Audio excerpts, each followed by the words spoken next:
Hello everyone. Good evening. Welcome. नमस्ते, आप सभी का स्वागत है।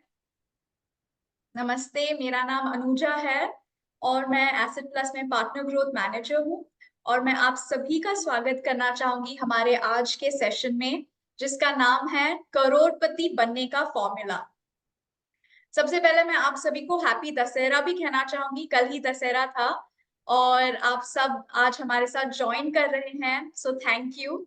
ये वेबिनार हमने स्पेसिफिकली आप जैसे इन्वेस्टर्स के लिए ऑर्गेनाइज किया है ताकि आप जान सके कि छोटी इन्वेस्टमेंट से डिसिप्लिन और सही माइंडसेट से वेल्थ कैसे बढ़ सकता है। तो आज हम उसी के बारे में बात करेंगे और हमारे साथ है mister Krishna Sharma, who is an investment coach और उनके पास 30 साल से ज्यादा एक्सपीरियंस है in the mutual fund industry और उन्होंने 3400 से ज्यादा वर्कशॉप्स कंडक्ट किए हैं। तो सेशन शुरू करने से पहले मैं ये बताना चाहूंगी कि हमारा वेबिनार आज हिंदी में होगा और अगर आपके कोई क्वेश्चंस है तो आप उन्हें चैट बॉक्स में डाल सकते हैं और मिस्टर शर्मा सेशन के एंड में उन्हें आंसर करेंगे। So without any further delay, I would request Mr. Sharma to take over and start the session. Okay. Thank you. Thank you, Anuja ji. Wonderful opportunity. Thank you, Asset Plus, for this opportunity. बहुत बहुत स्वागत आप सभी का दोस्तों जो भी इस वेबिनार में आज जुड़े हैं। अनुजा जी आप बहुत बेहतरीन बोलती हैं, कोशिश करूंगा आपके जैसे बोलने की। और मित्रों आप सभी का हार्दिक अभिनंदन, हार्दिक स्वागत। और अभी विजयदशमी का दौर है, आप सभी को विजयदशमी की हार्दिक शुभकामनाएं प्रेषित करता हूं।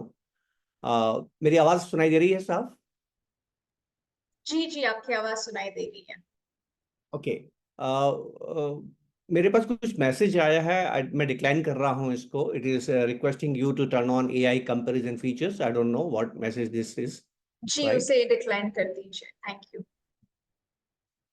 तो आप सभी को विजयदशमी की हार्दिक शुभकामनाएं। और बहुत ही शुभ मौका है, शुभ मुहूर्त है जब मैं आपसे बात कर रहा हूं, क्योंकि आज विजयदशमी है।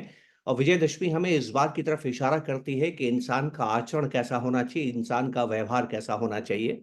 दोस्तों ध्यान रखिएगा, अगर आप हिंदुस्तान का इतिहास पढ़ते हैं, हिंदुस्तान का शास्त्र पढ़ते हैं, तो मैं दावे के साथ कह सकता हूं कि शायद ही कोई चरित्र है, शायद ही कोई पात्र है जो रावण के जैसे हमें रोमांचित कर सकता है।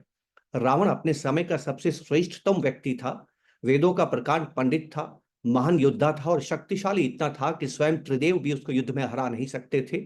16 कलाओं में निपुण था।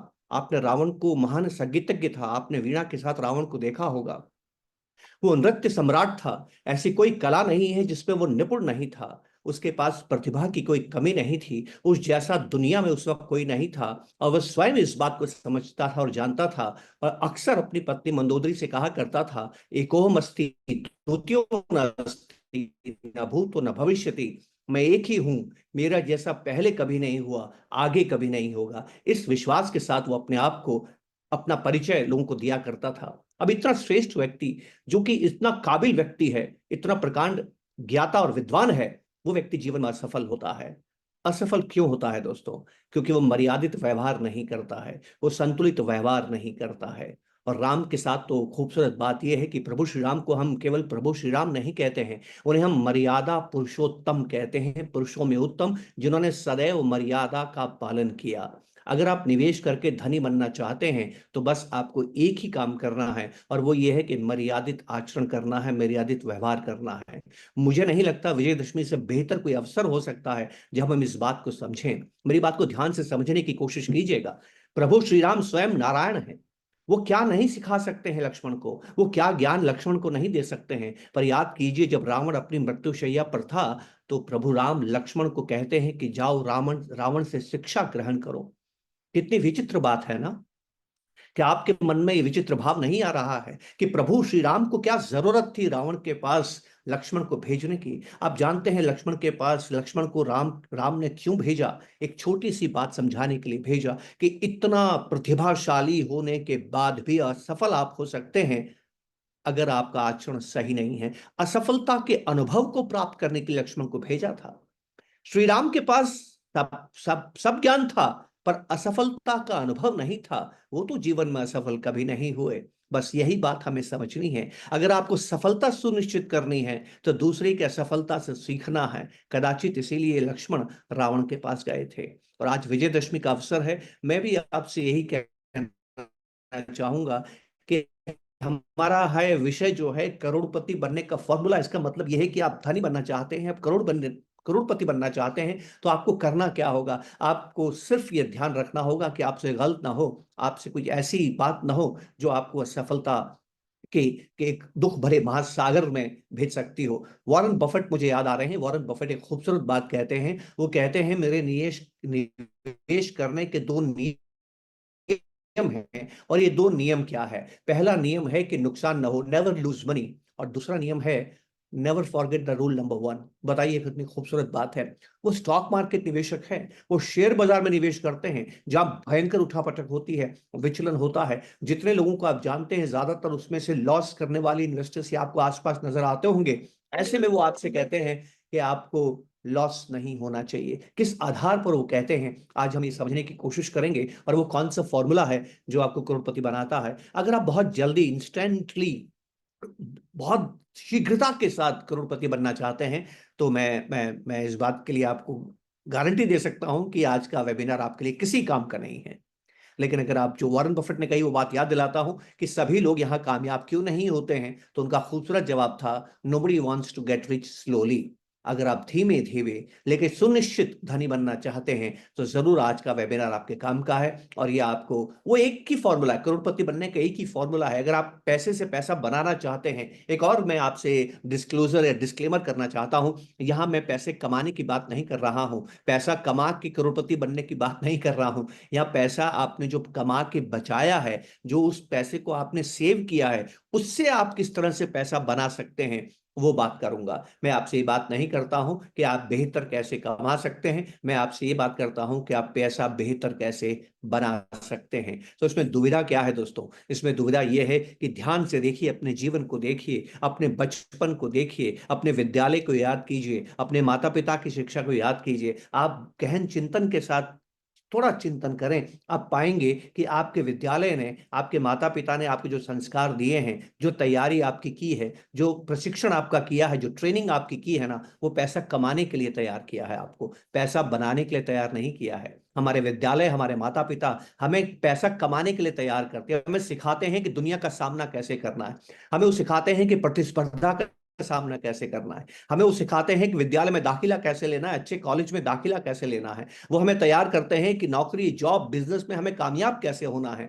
लेकिन वो हमें इस बात के लिए तैयार नहीं करते हैं कि पैसे से पैसा कैसे बनाना है। ये अलग ही दुनिया है दोस्तों, और इस दुनिया को समझने के लिए आपको कमाने वाली दुनिया की भूलना होगा। और ये विस्तार से मैं आपके साथ बात करने वाला हूं। मैं आपसे निवेदन करूंगा कि आप मुझे कहीं पर भी रोक सकते हैं। जी हाँ, मैं चर्चा करना चाहता हूं, मैं भाषण देना नहीं चाहता हूं, मैं आपसे संवाद करना चाहता हूं। आपके जहन में, आपके मन में अगर कोई सवाल उठा है, आप हैंड रेज कीजिए। अनुजा जी हमारे साथ में हैं, उनसे मैं निवेदन करूंगा कि वो कहीं पर भी आपका सवाल मुझको प्रेषित कर सकती हैं। मेरे में इतनी क्षमता नहीं है कि मैं बात भी करता रहूं और आपके मैसेज भी पढ़ सकूं। अनुजा जी, वो काम मैं नहीं कर पाऊंगा। मैं चैट को ध्यान से नहीं पढ़ पाऊंगा, क्वेश्चंस को ध्यान से नहीं पढ़ पाऊंगा, क्योंकि मैं अपने ही प्रवाह में बहता रहता हूं। तो ये थोड़ी जिम्मेदारी आपको लेनी होगी, आप मुझे कहीं पर भी रोक सकते हैं। और दूसरी बात जरूर। ये है कि यहाँ पर हम perspectives की बात करते हैं, ये विज्ञान नहीं है। जिस विषय पे मैं बात कर रहा हूँ ये विज्ञान नहीं है। यहाँ बहुत से तर्क वितर्क हो सकते हैं। यहाँ हम बहस ये नहीं करते हैं कि सही क्या और गलत क्या है, हम यहाँ पर बात ये करते हैं कि उपयुक्त क्या है, अप्रोप्रिएट क्या है। तो उस अप्रोप्रिएट को हम जानने की कोशिश करेंगे कि किस तरह से करोड़पति हम बन सकते हैं और उसका फॉर्मूला क्या है। एक बहुत बहुत ही दुखी करने वाली खबर से मैं आपके साथ बात शुरू करूंगा। अनुजा जी, मुझे विश्वास है कि आपने भी ये खबर पढ़ी होगी। सेबी की हाल ही में 3 रिपोर्ट्स आई हैं, और आप जानती हो रिपोर्ट्स क्या कहती हैं, कि हमारे यहाँ पर जो डीमेट अकाउंट्स हैं, कोविड के पहले 3.5 या 4 करोड़ डीमेट अकाउंट थे। आज हिंदुस्तान में 17 करोड़ से ज्यादा डीमेट अकाउंट है। इसका मतलब यह है कि 13 करोड़ या 13.5 करोड़ डीमेट अकाउंट हिंदुस्तान में महज पिछले 4 साल में खुले हैं। इतने इन्वेस्टर्स पहली बार स्टॉक मार्केट में या जरिए म्यूचुअल फंड निवेश करने के लिए हिंदुस्तान में आए हैं। और सेबी ये कहता है कि जितने भी करोड़ों लोग निवेश करने के लिए आए हैं, उसमें 90% लोगों को नुकसान हो रहा है। तो बताइए, आप निवेश कर रहे हैं कि जुआ खेल रहे हैं? मेरा तो यही सवाल है। इतना भारी नुकसान तो जुआ में ही हो सकता है। अभी स्टॉक मार्केट जहां पर मैं बात करूंगा, जिसके मैं बात करूंगा, mutual fund, equities, mutual funds की मैं बात करूंगा, अगर स्टॉक्स को खरीदने से 90% से ज्यादा लोगों को नुकसान हो रहा है, तो कैसीनो है कि इन्वेस्टमेंट की जगह है? इनको क्यों नुकसान हो रहा है? जी हाँ, इनको नुकसान होने का केवल एक कारण है कि वो जल्दबाजी में है। और हम जल्दबाजी में क्यों हैं, हमें इस बात को समझना होगा। बहुत ध्यान से मेरी बात को समझिएगा, बहुत ही ईमानदारी से इस बात को समझने की कोशिश कीजिएगा। मैं एक सवाल आपके सामने रख रहा हूं, सवाल नहीं है तो विकल्प आपके सामने रख रहा हूं। इन विकल्पों को बहुत ध्यान से, बहुत ईमानदारी के साथ, मैं बार बार आपसे कह रहा हूं, ईमानदारी से इसको चुनने की कोशिश कीजिएगा। बिल्कुल भी संकोच मत कीजिएगा। जो विकल्प आपको मैं दे रहा हूं, अनुजा जी आप मेरी मदद कर सकती हैं कि ए या बी लोग क्या चुन रहे हैं। विकल्प ए है, पहला ऑप्शन है। पहला ऑप्शन यह है कि आप में से कितने लोग ज्यादा पैसा कमाना चाहते हैं, यह पहला विकल्प है।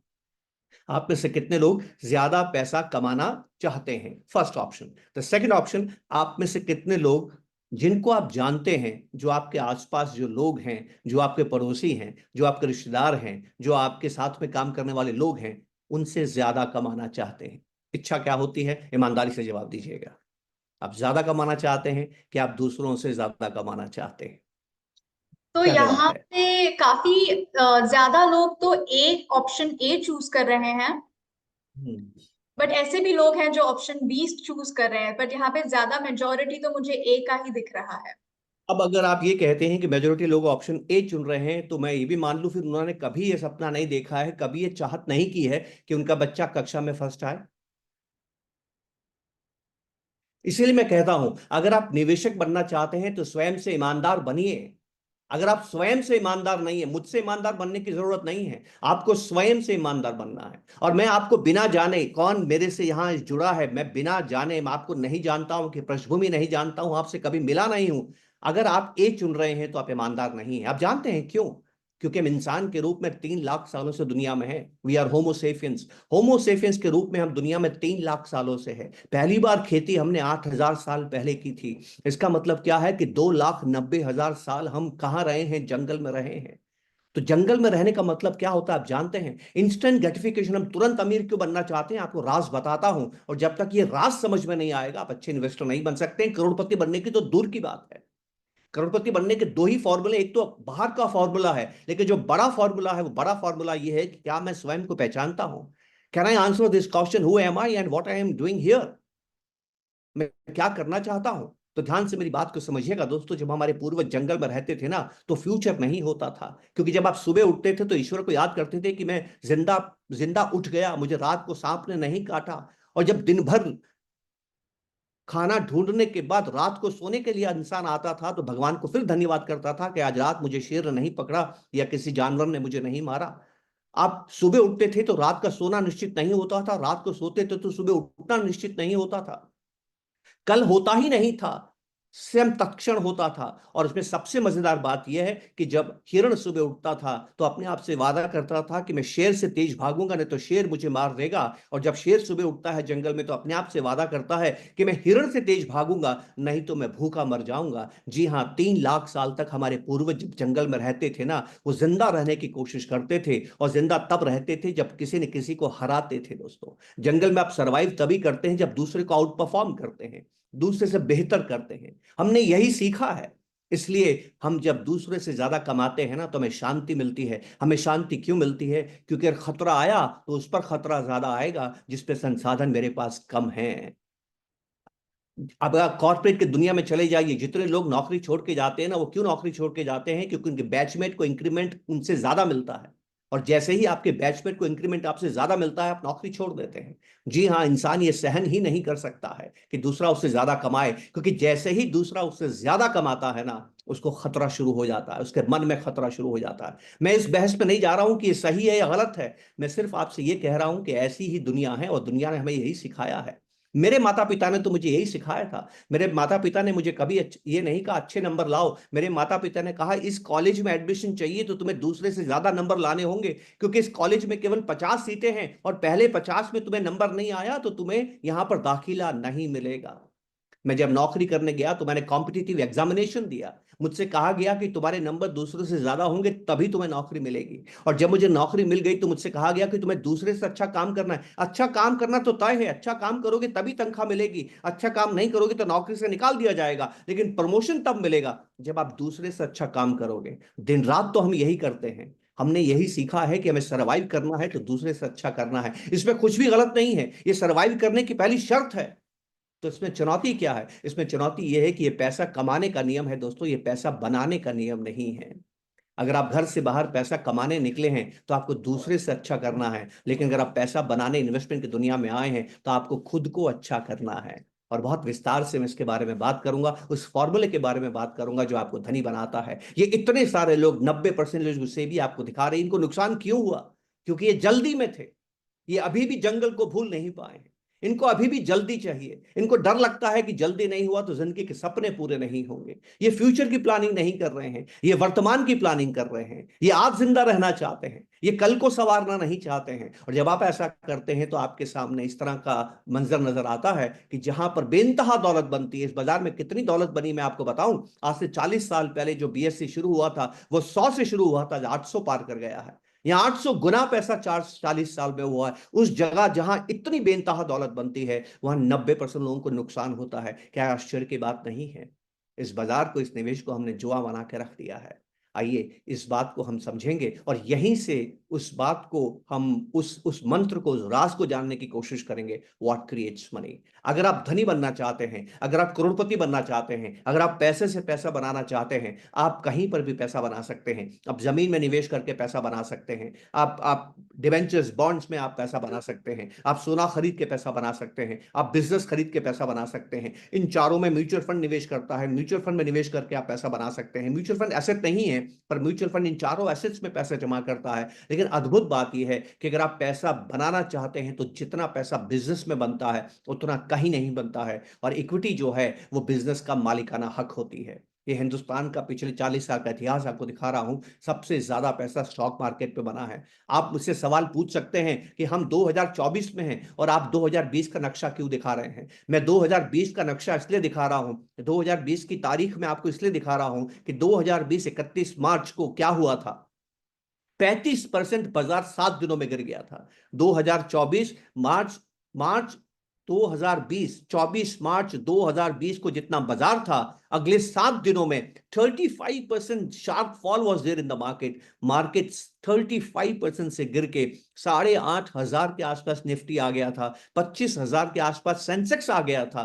इसलिए मैंने 31 मार्च 2020 की आपको तस्वीर दिखाई है कि 35% बाजार गिरने के बाद भी उसका जो 40 ईयर्स का रिटर्न है वो 15.9 या 16% के आसपास है। तो बताइए आज कितना रिटर्न होगा? अगर 35% गिरने के बाद में आपका रिटर्न 16% है तो आज 80,000 के पास आपका रिटर्न कितना होगा? आप खुद कैलकुलेट कर सकते हैं।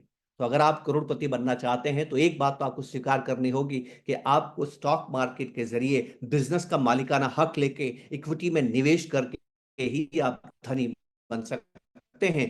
आप इक्विटी में निवेश करने के दो तरीके हैं। एक तरीका यह है कि आज आके स्टॉक मार्केट में स्टॉक्स खरीद लीजिए, और दूसरा तरीका है कि आप इक्विटी म्यूचुअल फंड्स में निवेश कर लीजिए। कौन सा बेहतर तरीका है, समय मिला तो मैं आपसे जरूर बात करूंगा।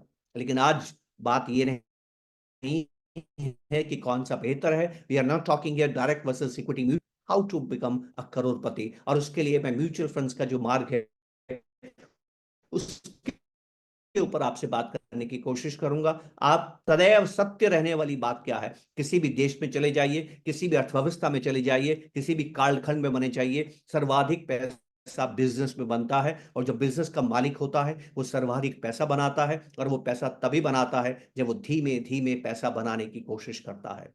आपके पास दो तरीके हैं, या तो आप साल साल भर में 3 गुना पैसा बनाने की कोशिश कीजिए, या 20 साल में 100 गुना पैसा बनाने की कोशिश कीजिए। इच्छा आपकी है। साल भर में 3 गुना पैसा बनाएंगे तो कामयाबी जिंदगी में नहीं मिल सकती है, लेकिन 20 साल में 100 गुना बनाएंगे तो इतना पैसा बनाएंगे कि आप मुक्त हो जाएंगे। और मुक्त होने का मतलब क्या है? जिंदगी में आपको खुशी तब मिलती है जब अपने आप पैसा बनता है, क्योंकि जब तक आप पैसा कमाते हैं तब तक आप दूसरे के लिए काम करते हैं, और जब आप दूसरे के लिए काम करते हैं तो अपना समय उसके लिए खर्च करते हैं हैं, आपका समय आपके पैसे से ज्यादा कीमती है। तो अगर आप जीवन में खुश रहना चाहते हैं, आनंद में रहना चाहते हैं, तो उसकी पहली शर्त यह है कि घर में पैसा अपने आप बनना चाहिए। और घर में पैसा अपने आप तब बनता है जब आप अपनी प्रिंसिपल अमाउंट को 100, 200, 300, 500 गुना तक वृद्धि कर जाते हैं। उसी को करोड़पति बनना कहते हैं दोस्तों। इतना पैसा कैसे बन सकता है? इतना पैसा बनने की केवल एक शर्त है, और वो शर्त है कंपाउंडिंग। जबरदस्त शर्त है। मैं जो आपसे कहने जा रहा हूं, ऐसा नहीं है कि आप नहीं जानते हैं। आप किसी भी प्रवचन को सुन लीजिए, किसी भी बाबा जी के प्रवचन को सुन लीजिए, किसी भी सत्संग में चले जाइए, किसी भी मोटिवेशनल स्पीच में चले जाइए, वो मोटिवेटर, वो बाबा जी, वो संत, वो महात्मा जो भी बात आपसे कहेंगे वो सब आपको मालूम है। ऐसी कोई नई बात वो नहीं कहने वाले हैं। मैं भी आपको कोई नई बात नहीं कहने वाला हूं, लेकिन हम सब दुर्योधन हैं। मैं आपको प्रसंग सुनाता हूं दोस्तों। हम सभी जानते हैं कि हमें अच्छी हेल्थ चाहिए। हम सभी जानते हैं कि अच्छी हेल्थ मॉर्निंग वॉक से मिलती है। हम सभी जानते हैं कि रेगुलर मॉर्निंग वॉक करूंगा तो मेरी हेल्थ अच्छी हो जाएगी, ब्लड रिपोर्ट अच्छी हो जाएगी। लेकिन दिल पे हाथ रखिए, हम में से कितने लोग रोजाना मॉर्निंग वॉक के लिए जाते हैं? हम में से रोजाना कितने लोग हमेशा खाने में आधा कच्चा खाना खाते हैं? हम सभी को मालूम है कि हमारा खाना आधा कच्चा होना चाहिए, सैलेड होना चाहिए, फ्रूट्स होने चाहिए। हम में से कितने लोग हैं जो रोजाना सैलेड या फ्रूट्स खाते हैं? हम जानते हैं पर हम करते नहीं हैं। तो हम कौन हुए आप जानते हैं? हम दुर्योधन हुए। दुर्योधन का एक प्रसंग सुनाता हूं आपको। कुरुक्षेत्र का युद्ध होने वाला था।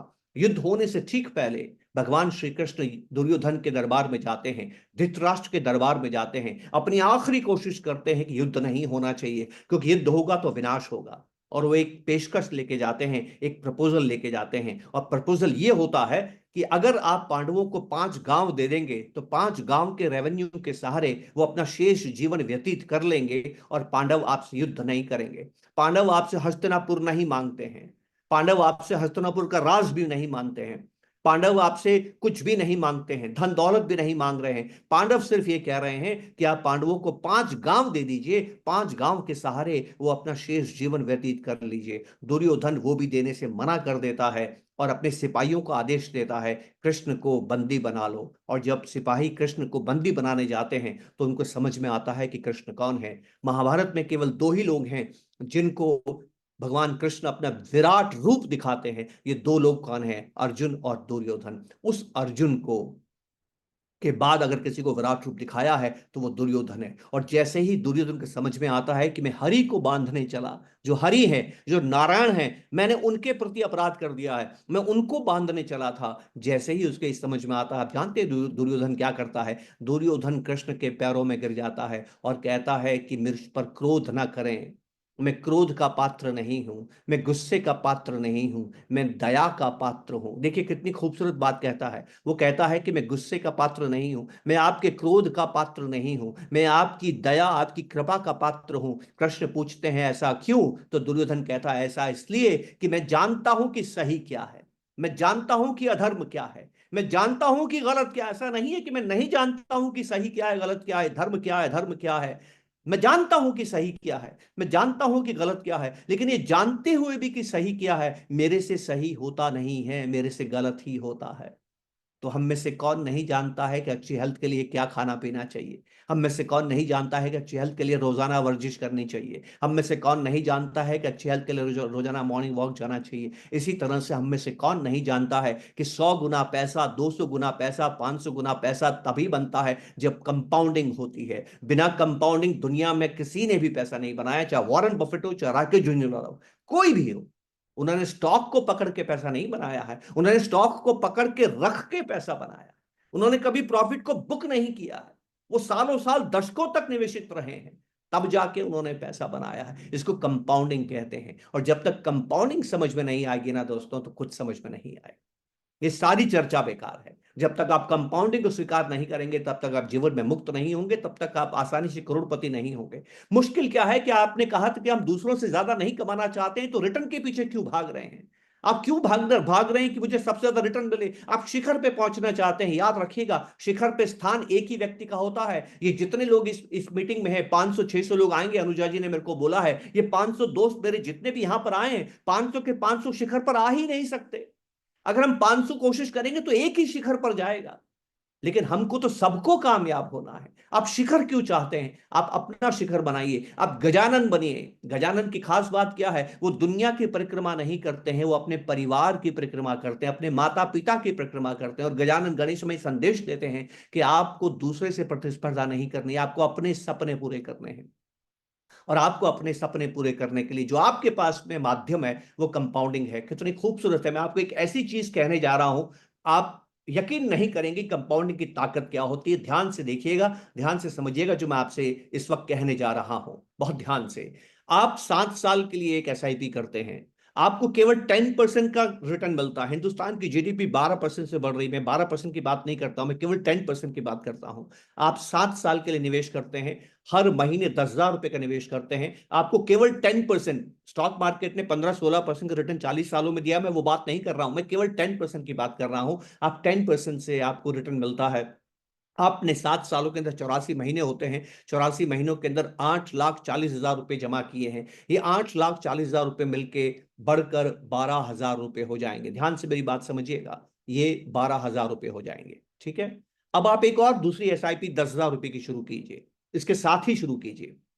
ठीक है। उस एसआईपी को भी 7 साल तक चलने दीजिए। उस एसआईपी में भी आप 10,000 रुपए जमा कर रहे हैं। आप कितने रुपए जमा कर रहे हैं? आप जमा कर रहे हैं 20,000 रुपए। दो एसआईपी में, दोनों 7 साल के लिए, दोनों में 10-10 हजार रुपए, और दोनों में आपको 10% का प्रॉफिट मिल रहा है। 7 साल के बाद आप क्या करेंगे? 7 साल के बाद आप पहली एसआईपी बंद कर देंगे। अब आप नया इन्वेस्टमेंट नहीं करेंगे। अब आप कितना इन्वेस्टमेंट कर रहे हैं? केवल 10,000, क्योंकि आपने 20,000 में से एक एसआईपी बंद कर दी है। आप क्या करेंगे? जो पहली एसआईपी जो आपने बंद कर दी है उसमें से 10,000 रुपए निकालेंगे, उसमें से 10,000 रुपए निकालेंगे, और उसमें से जो 10,000 रुपए निकालेंगे वो दूसरी वाली एसआईपी में ऑटोमेटिकली जमा करना शुरू कर देंगे। अब दूसरी एसआईपी में आपके 20,000 रुपए जमा हो रहे हैं और पहली एसआईपी में से 10,000 रुपए निकल रहे हैं। वो जो दूसरी एसआईपी है उसमें आप 20 साल तक, अगले 13 साल तक पैसा जमा करते रहिए। जब आप अगले 13 साल तक पैसा जमा करते रहेंगे तो उसके अंदर आपके पास जितना भी पैसा जमा हो गया ना दोस्तों, मेरी बात ध्यान से सुनिएगा,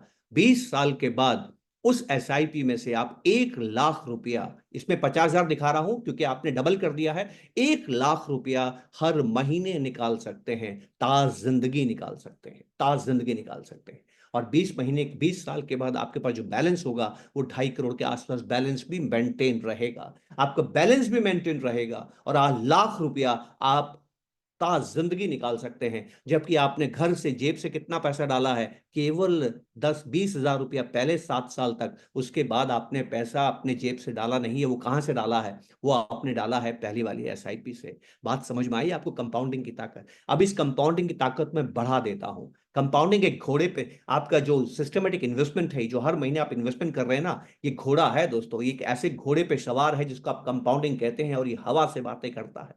मुझे एक बात समझ में नहीं आई है, मैं 30 साल से इन्वेस्टर हूं, 10 साल तो मैंने एसआईपी का नाम नहीं सुना था। पिछले 20 साल से मैं एसआईपी कर रहा हूं, और 20 साल से जो एसआईपी कर रहा हूं उसके पहले 10 साल मैंने खराब कर दिए। कैसे खराब कर दिए मैं बताता हूं। पिछले 10 साल से मैं एक काम कर रहा हूं जो मैंने उसके पहले कभी नहीं किया। मुझे किसी ने समझाया और मुझे बात तुरंत क्लिक कर गई। और वो बात क्या है कि हम आलसी लोग होते हैं, हम याद भी नहीं रख पाते हैं। अगला फोन कॉल जो आता है वो हमारी प्रायोरिटी को तय करता है। हमारी प्रायोरिटी हमेशा शॉर्ट टर्म की होती है। हम अर्जेंट के पीछे भागते हैं, पर जो अर्जेंट होता है वो कभी इंपॉर्टेंट नहीं होता है, और जो इंपॉर्टेंट होता है वो कभी अर्जेंट नहीं होता है। ये मामूली बात जीवन में हमें समझ में नहीं आती है। मुझे भी समझ में नहीं आई थी, तो मैं एक काम नहीं कर पाया। वो काम क्या नहीं कर पाया कि मैं एसआईपी के अमाउंट को रिव्यू नहीं कर पाया। मुझे किसी ने ये बात समझाई, और 10 साल पहले मैंने एक काम किया, उससे जादू हो गया। वो जादू क्या हो गया? मैंने अपने एसआईपी को स्टेप अप कर दिया।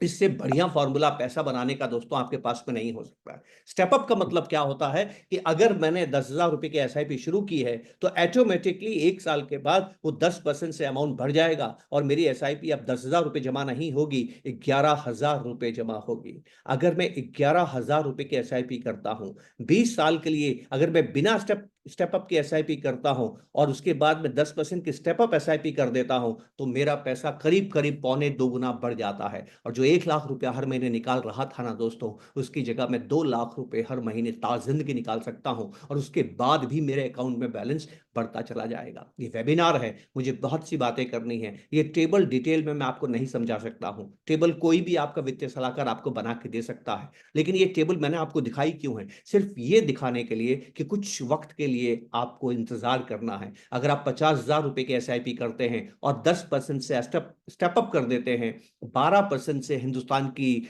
जो जीडीपी है वो बढ़ रही है, आप 8 साल में करोड़पति हो जाएंगे। 8 साल में, केवल 8 साल में करोड़पति हो जाएंगे दोस्तों, केवल 8 साल के अंदर। और उसके बाद अगर आप एसआईपी जारी रखते हैं, उसके बाद तो बस इस घोड़े पे अगर आप बैठे रहे तो जो आपको रफ्तार नजर आती है। मेरी पत्नी एक सरकारी नौकर है, उनके एसआईपी मैंने 2005 में शुरू की थी दोस्तों। 2009 आते आते उनका पहला करोड़ बनता है। पहला करोड़ बनने में उनको करीब करीब 14-15 साल लगते हैं, क्योंकि बीच में मैंने स्टेप अप कर दिया था, थोड़ी जल्दी बन गई थी। पहला करोड़ बनने में 15 साल लगे, लेकिन दूसरा करोड़ बनने में केवल 4 साल लगे, और तीसरा करोड़ बनने के लिए 3 साल से ज्यादा समय नहीं लगता है। बस उसके बाद तो ये घोड़ा हवा से बातें करेगा। सिर्फ पहले 14-15 साल है जहां आपको इंतजार करने की जरूरत है। वॉरेन बफेट से जब किसी ने पूछा कि लोग अक्सर कामयाब क्यों नहीं होते हैं, तो उनका जवाब था, मुख्तसर सा जवाब था, छोटा सा जवाब था, nobody wants to get rich slowly. मेरी पत्नी ने इसको स्वीकार किया, वो धीमे धीमे करोड़पति बनने की रफ्तार में रही और आज बन गई। न केवल बन गई, वो मल्टी करोड़ की तरफ अग्रसर हो रही है, और अगला जो भी अगला करोड़ आ रहा है वो पिछले करोड़ से जल्दी आ रहा है। क्या आप इस बात को समझ पाएंगे?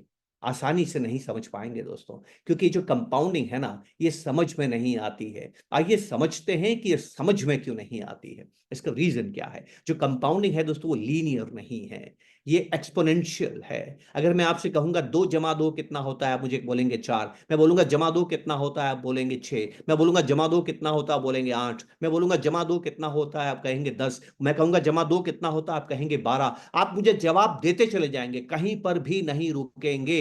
लेकिन अगर मैं आपसे कहूंगा 2 × 2 कितना होता है, गुणा 2 कितना होता है, गुणा 2 कितना होता है, गुणा 2 कितना होता है, 4-5 बार आप जवाब देंगे, उसके बाद आप जवाब नहीं दे पाएंगे। मानव में क्षमता ही नहीं है एक्सपोनेंशियल समझने की।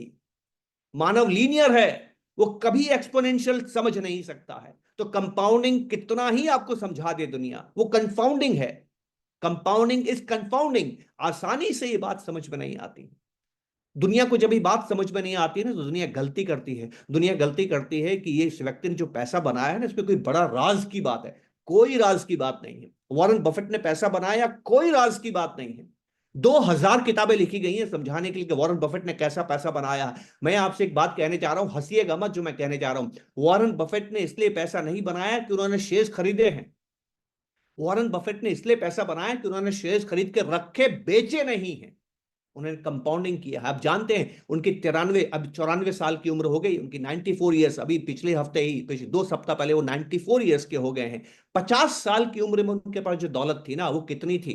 वो 3 बिलियन थी, 3 बिलियन। आज कितनी दौलत है? 133 बिलियन। 133, 140 हो गई होगी अब तो, 140 बिलियन। और 50 साल में कितनी थी? 50 साल में कितनी थी?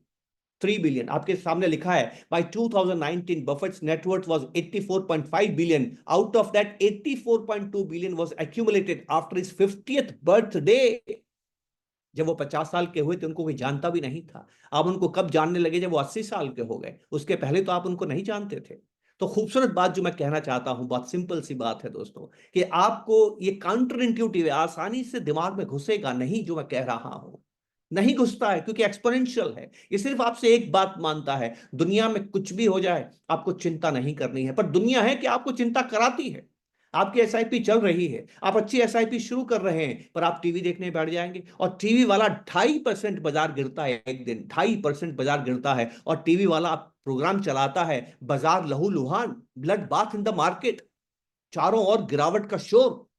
ट्विटर देख लीजिए, सोशल मीडिया देख लीजिए, फेसबुक देख लीजिए, हर कोई गिरावट की बात करता है। हर कोई बाजार में मंदी आ रही है, अमेरिका में मंदी आ रही है, हर कोई बात करता है। और इस तरह का समा बनाता है कि आपको लगता है कि अभी बाजार से निकल जाता हूं, जब बाजार गिर जाएगा तो वापिस आ जाऊंगा। जिस दिन हमारे यहाँ 2.5% बाजार गिरा था ना दोस्तों, उस दिन खास बात आपको बताता हूं, जापान के अंदर 13% बाजार गिरा था। तो अगर 2.5% के बाजार में हिंदुस्तान की टीवी बोलती है बाजार लहूलुहान हो गया, तो जापान की टीवी क्या बोलेगी? सोचिए आप। Watching TV on a daily basis injuries to our wealth. अभी हाल ही में एक और खबर आई थी कि ईरान ने इजराइल पे हमला कर दिया। सबसे ज्यादा बाजार हिंदुस्तान का गिरा, दुनिया में कोई बाजार नहीं गिरा। अमेरिका का बाजार में भी ज्यादा गिरावट नहीं। आप देख सकते हैं एक सप्ताह में गिरावट कितनी आई। अब हमारा बाजार भी बढ़ने लगा, क्योंकि दुनिया का कोई बाजार नहीं गिरा था, लेकिन उस दिन तो हमारा बाजार गिरा था। क्यों गिरता है हिंदुस्तान का बाजार इतना? क्योंकि हिंदुस्तान में 90% लोग ट्रेडर्स हैं, वो जल्दी पैसा बनाना चाहते हैं। जैसे ही बुरी खबर आती है वो बाजार से भागते हैं, और उनका भागना, उनकी चिंता, उनका विचलन आपको भी विचलित करता है। आपके साथ मुख्य दुख की बात यह है कि ये जो 93% जिनको बाजार में नुकसान हो रहा है ना, वो इस घोड़े पे सवार नहीं है। पर आप उनकी दुख को देख के, उनकी परेशानी को देख के आप भी व्यथित हो जाते हैं, और कहीं कहीं आपको भी लगता है कि क्या मैं अपना प्रॉफिट बुक कर लूं, जब बाजार वापस स्थिर हो जाएगा तो वापस बाजार में आऊंगा। दोस्तों, बाजार कहीं बार बहुत बार गिरेगा, बहुत बार बढ़ेगा। ये तस्वीर आपके सामने है कि किस तरह से वॉरेन बफेट का पैसा बढ़ा है।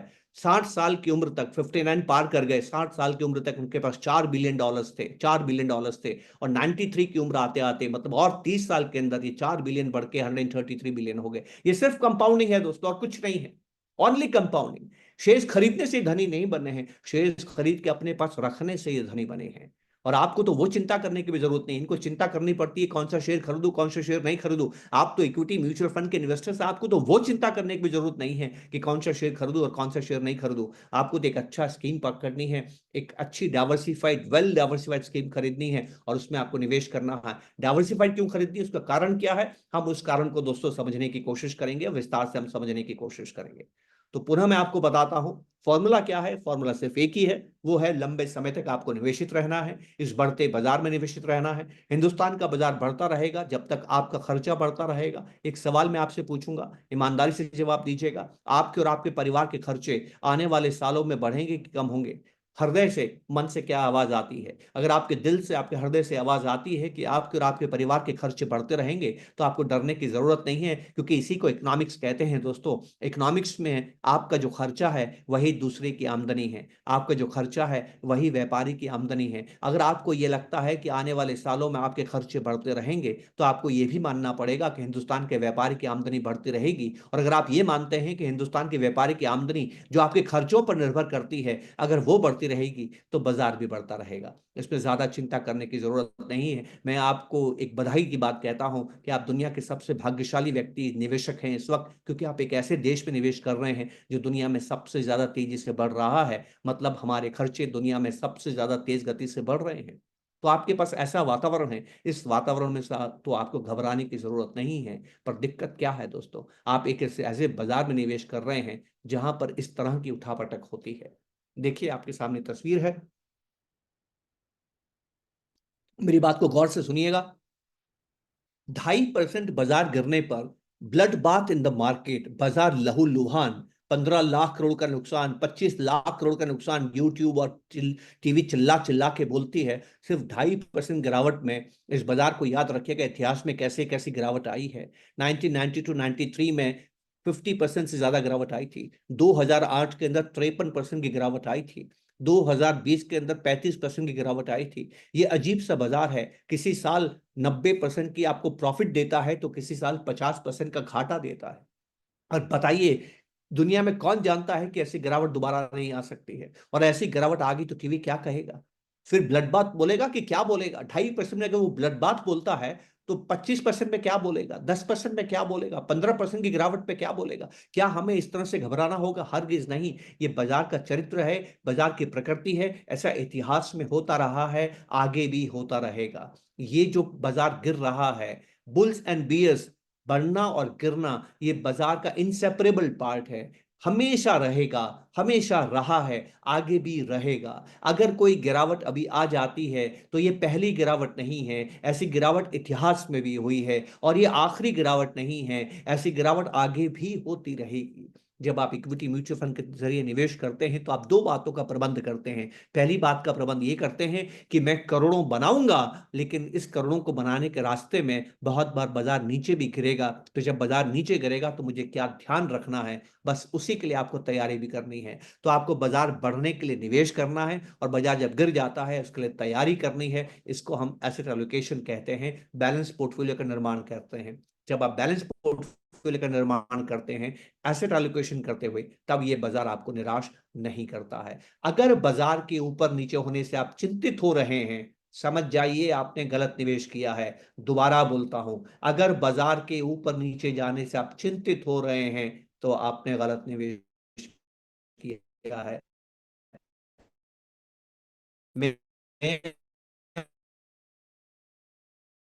मैं मेरे परिवार का पूरा पूरा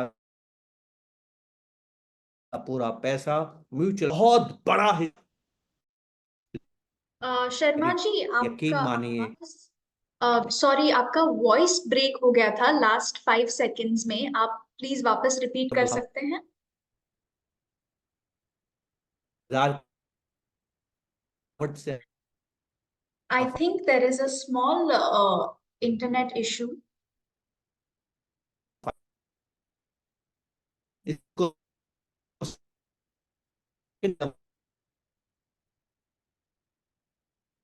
आई थिंक उनका इंटरनेट में थोड़ा सा इशू आ रहा है। Please just bear with us. 2 minute का टाइम दीजिए।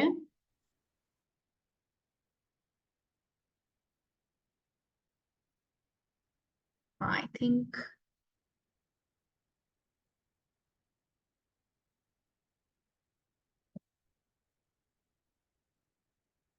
हाय एवरीवन, मैं आप सभी से रिक्वेस्ट करूंगी कि आप थोड़ी देर के लिए पेशेंट रहें। आई थिंक उनका इंटरनेट इशू हो गया है थोड़ा सा, तो वो अभी वापस ज्वाइन कर रहे हैं। बस 1 ही मिनट में ज्वाइन कर रहे हैं। हेलो।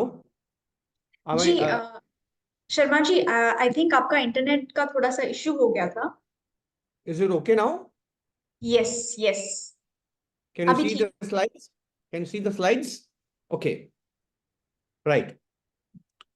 तो आपको मैं सिर्फ इस तस्वीर के जरिए मैं आपको क्या दिखाना चाहता हूं, कल अगर कल कोविड जैसी स्थिति वापस आ जाए तो भी आपको घबराना नहीं है, इसको आनंद के साथ स्वीकार करना है, खुशी के साथ स्क्रीन स्वीकार अभी करना भी है। क्यों? विजिबल नहीं है। Sorry, I am so sorry to interrupt. आपका स्क्रीन अभी तक नहीं दिख रहा। Okay, let me share again.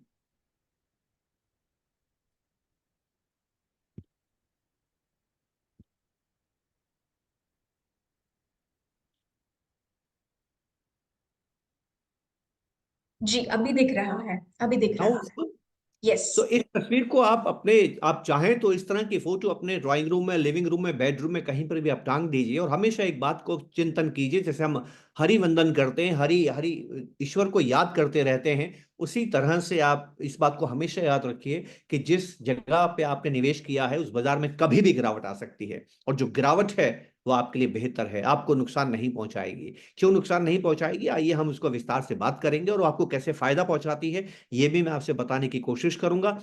मैं किसी भी चीज को समझने का सबसे आसान तरीका जो समझता हूं वो ये है कि ऐसा जब पहले हुआ था तो आप इंसान ने क्या किया था। इसको हम बोलते हैं इतिहास से सीखना। पंचतंत्र की मैंने कहानी सुनी थी दोस्तों, वो कहानी क्या है, ध्यान से मेरी बात समझिएगा। रशिया इजराइल के युद्ध की मैं बात करता हूं। अनुजा जी, आप मेरे साथ हैं? जी मैं आपके साथ। जी। अनुजा जी, एक सवाल आपसे पूछूंगा, आप जवाब तुरंत दीजिएगा। रशिया अभी इजराइल और ईरान का जो जो प्रॉब्लम हुई, ईरान ने इजराइल पे हमला किया, हमारे मन में पहला विचार क्या आता है? अगर हम इन्वेस्टर हैं, हमारे मन में पहला विचार क्या आता है? तो सबसे पहले तो चिंता होती है अपने इन्वेस्टमेंट्स के बारे में कि मार्केट वॉलेटाइल हो गया है, क्या होगा, क्या करे। बाजार गिर जाएगा, यही होता है ना? करेक्ट। तो आप करेक्ट। दुनिया में किसी को भी पूछ लीजिए, अगर युद्ध की खबर आएगी, वार की खबर आएगी, तो बाजार गिर जाएगा। गिर जाएगा। इसको बोलते हैं फर्स्ट लेवल ऑफ थिंकिंग। ठीक है ना? तो फर्स्ट लेवल ऑफ थिंकिंग हमारे किसी काम की नहीं है, दुनिया में सब जानते हैं। ठीक है? पंचतंत्र में कहानी 2000 साल पहले लिखी गई थी। तीन भाई बहुत होशियार थे, जबरदस्त बायोलॉजिस्ट थे, उनके पास संजीवनी विद्या थी। वो जंगल से जा रहे हैं, उनको हड्डियां नजर आती है। पहला भाई बोलता है मैं इन हड्डियों से, इन अस्थियों से शेर तैयार करूंगा, ये शेर की हड्डियां हैं। वो शेर तैयार कर देता है, वो स्केलेटन, कंकाल तैयार कर देता है। दूसरा भाई कहता है कि इसका मैं शरीर बना दूंगा, मसल्स और मांस मज्जा सब इसमें चढ़ा दूंगा। तीसरा बोलता है संजीवनी से मैं इसको जिंदा कर दूंगा। तो तीन भाई एक मरे हुए शेर को जिंदा करने की क्षमता या ज्ञान रखते थे। चौथे भाई में कोई अकल नहीं थी। चौथा भाई बोलता है, और ये कहानी 2000 साल पहले लिखी गई, आश्चर्य की बात सुनिए। चौथा भाई जो पढ़ा लिखा नहीं था, जो ज्ञानी नहीं था, जिसको विषय ज्ञान नहीं था, वो क्या कहता है कि भैया ये काम मत कीजिए, इससे कोई फायदा नहीं है, हम अपने रास्ते चलते हैं, जंगल में हैं, हमें ये काम नहीं करना चाहिए। आप शेर को क्यों जिंदा कर रहे हैं? शेर आप जानते नहीं कि जिंदा करके क्या करता है। भाइयों को गुस्सा आ गया कि ये पढ़ा लिखा नहीं है, हमसे ईर्ष्या करता है, ये फील जेलस ऑफ अस, इसके पास कोई ज्ञान नहीं है, हम अपना ज्ञान का प्रदर्शन करना चाहते हैं, अपने ज्ञान को टेस्ट करना चाहते हैं, और ये ईर्ष्यालु आदमी, ये जेलस आदमी हमें रोक रहा है। वो उसकी बात नहीं सुनते हैं और शेर को जिंदा करते हैं। शेर जिंदा होते ही इन तीन भाइयों को मार देता है। अब जानते हैं अनुजा जी वो चौथे को क्यों नहीं मार पाता है? क्योंकि चौथा पेड़ पे चढ़ गया। चौथा पेड़ पे क्यों चढ़ गया? उसको यकीन था कि उसके भाई शेर को जिंदा कर सकते हैं, और वो ये भी जानता था कि शेर जिंदा होने पर क्या करेगा। What will be his reaction to Lion's reaction? That's called second level of thinking. और दुनिया में अगर आप पैसा बनाना चाहते हैं, आपको फर्स्ट लेवल ऑफ थिंकिंग नहीं चाहिए, आपको सेकंड लेवल ऑफ थिंकिंग चाहिए। तो अब मुझे आपके पास अनुभव है। क्या अनुभव है मैं आपको बताता हूं। मैंने आपसे कहा कि ईरान ने इजराइल पे हमला किया तो आपको कैसा लगा? तो आपने कहा कि चिंता हुई। अब आज से ठीक 2 साल पहले रशिया ने यूक्रेन पे हमला किया, तब भी चिंता हुई थी कि नहीं हुई थी? जी, तब तब भी भी हुई बाजार थी। तब भी बाजार गिरा था कि नहीं गिरा था? जी। तब भी बाजार गिरा था। तो अब आपकी लर्निंग क्या कहती है कि युद्ध में बाजार को छोड़ देना चाहिए कि युद्ध में निवेश करना चाहिए? बताइए। जब रशिया ने यूक्रेन पे हमला किया तो उनको फायदा हुआ जो भाग गए, कि उनको फायदा हुआ जिन्होंने इन्वेस्ट किया? आप क्या कहेंगे? जिन्होंने इन्वेस्ट किया और जो बस। इन्वेस्ट करते रहे। And this is what we have to learn. मैं आपसे फिर कहता हूं कि अगर युद्ध की खबर आएगी बाजार गिर जाएगा, सब लोग फर्स्ट लेवल ऑफ रिएक्शन ही करते हैं। सबको लगता है कि युद्ध आने से बाजार गिरेगा। नहीं, आप अपने आप को बचा सकते हैं। आपको शेर के जिंदा होने से डरना नहीं है, आपको शेर के जिंदा होने पर आपको क्या करना है यह तय करना है। वो दूसरे भाई ने शेर से तो लड़ नहीं सकता, लेकिन वो पेड़ पे तो चढ़ सकता है। And this is what we have to learn in investing. कोई बुरी खबर कभी भी लॉन्ग टर्म इन्वेस्टर को नुकसान नहीं पहुंचाती है। इतिहास हमें इस बात की गवाही देता है, हमें साक्ष्य देता है कि हर लॉन्ग टर्म इन्वेस्टर को हर बुरी खबर फायदा पहुंचाती है, क्योंकि बाजार गिर के वापस बढ़ता है। क्यों गिरता है, क्यों बढ़ता है, इससे फायदा क्या होता है? आइए दोस्तों हम समझने की कोशिश करते हैं, और बहुत आसानी से हमें ये बात समझ में आएगी। पहली चीज, बाजार कब गिरेगा कब बढ़ेगा, इस धंधे को छोड़ दीजिए, इस भविष्यवाणी को मत कीजिए। जो भी भविष्यवाणी करता है वो फ्रॉड है दोस्तों, उससे दूर रहिए। वो आधी दफा सच होगा, आधी दफा गलत होगा। ये ऐसा ही है जैसे आपने सिक्का उछाला, हेड आएगा या टेल, कभी हेड आएगा और कभी टेल आएगा। ये करने की जरूरत नहीं है। आप ये जानने की कोशिश ना करें कि बाजार कहां जाएगा, आप सिर्फ तैयारी रखें। बाजार कहीं भी जाए मैं तैयार हूं। बाजार गिरेगा तो मुझे क्या करना है, बाजार बढ़ेगा तो मुझे क्या करना है। बस इस तरह से आपको पोर्टफोलियो का निर्माण करना है कि दोनों ही स्थितियों में आपको फायदा होता है। और जब आप ये करते हैं तो इन्वेस्टमेंट का पॉलिसी स्टेटमेंट बनाते हैं।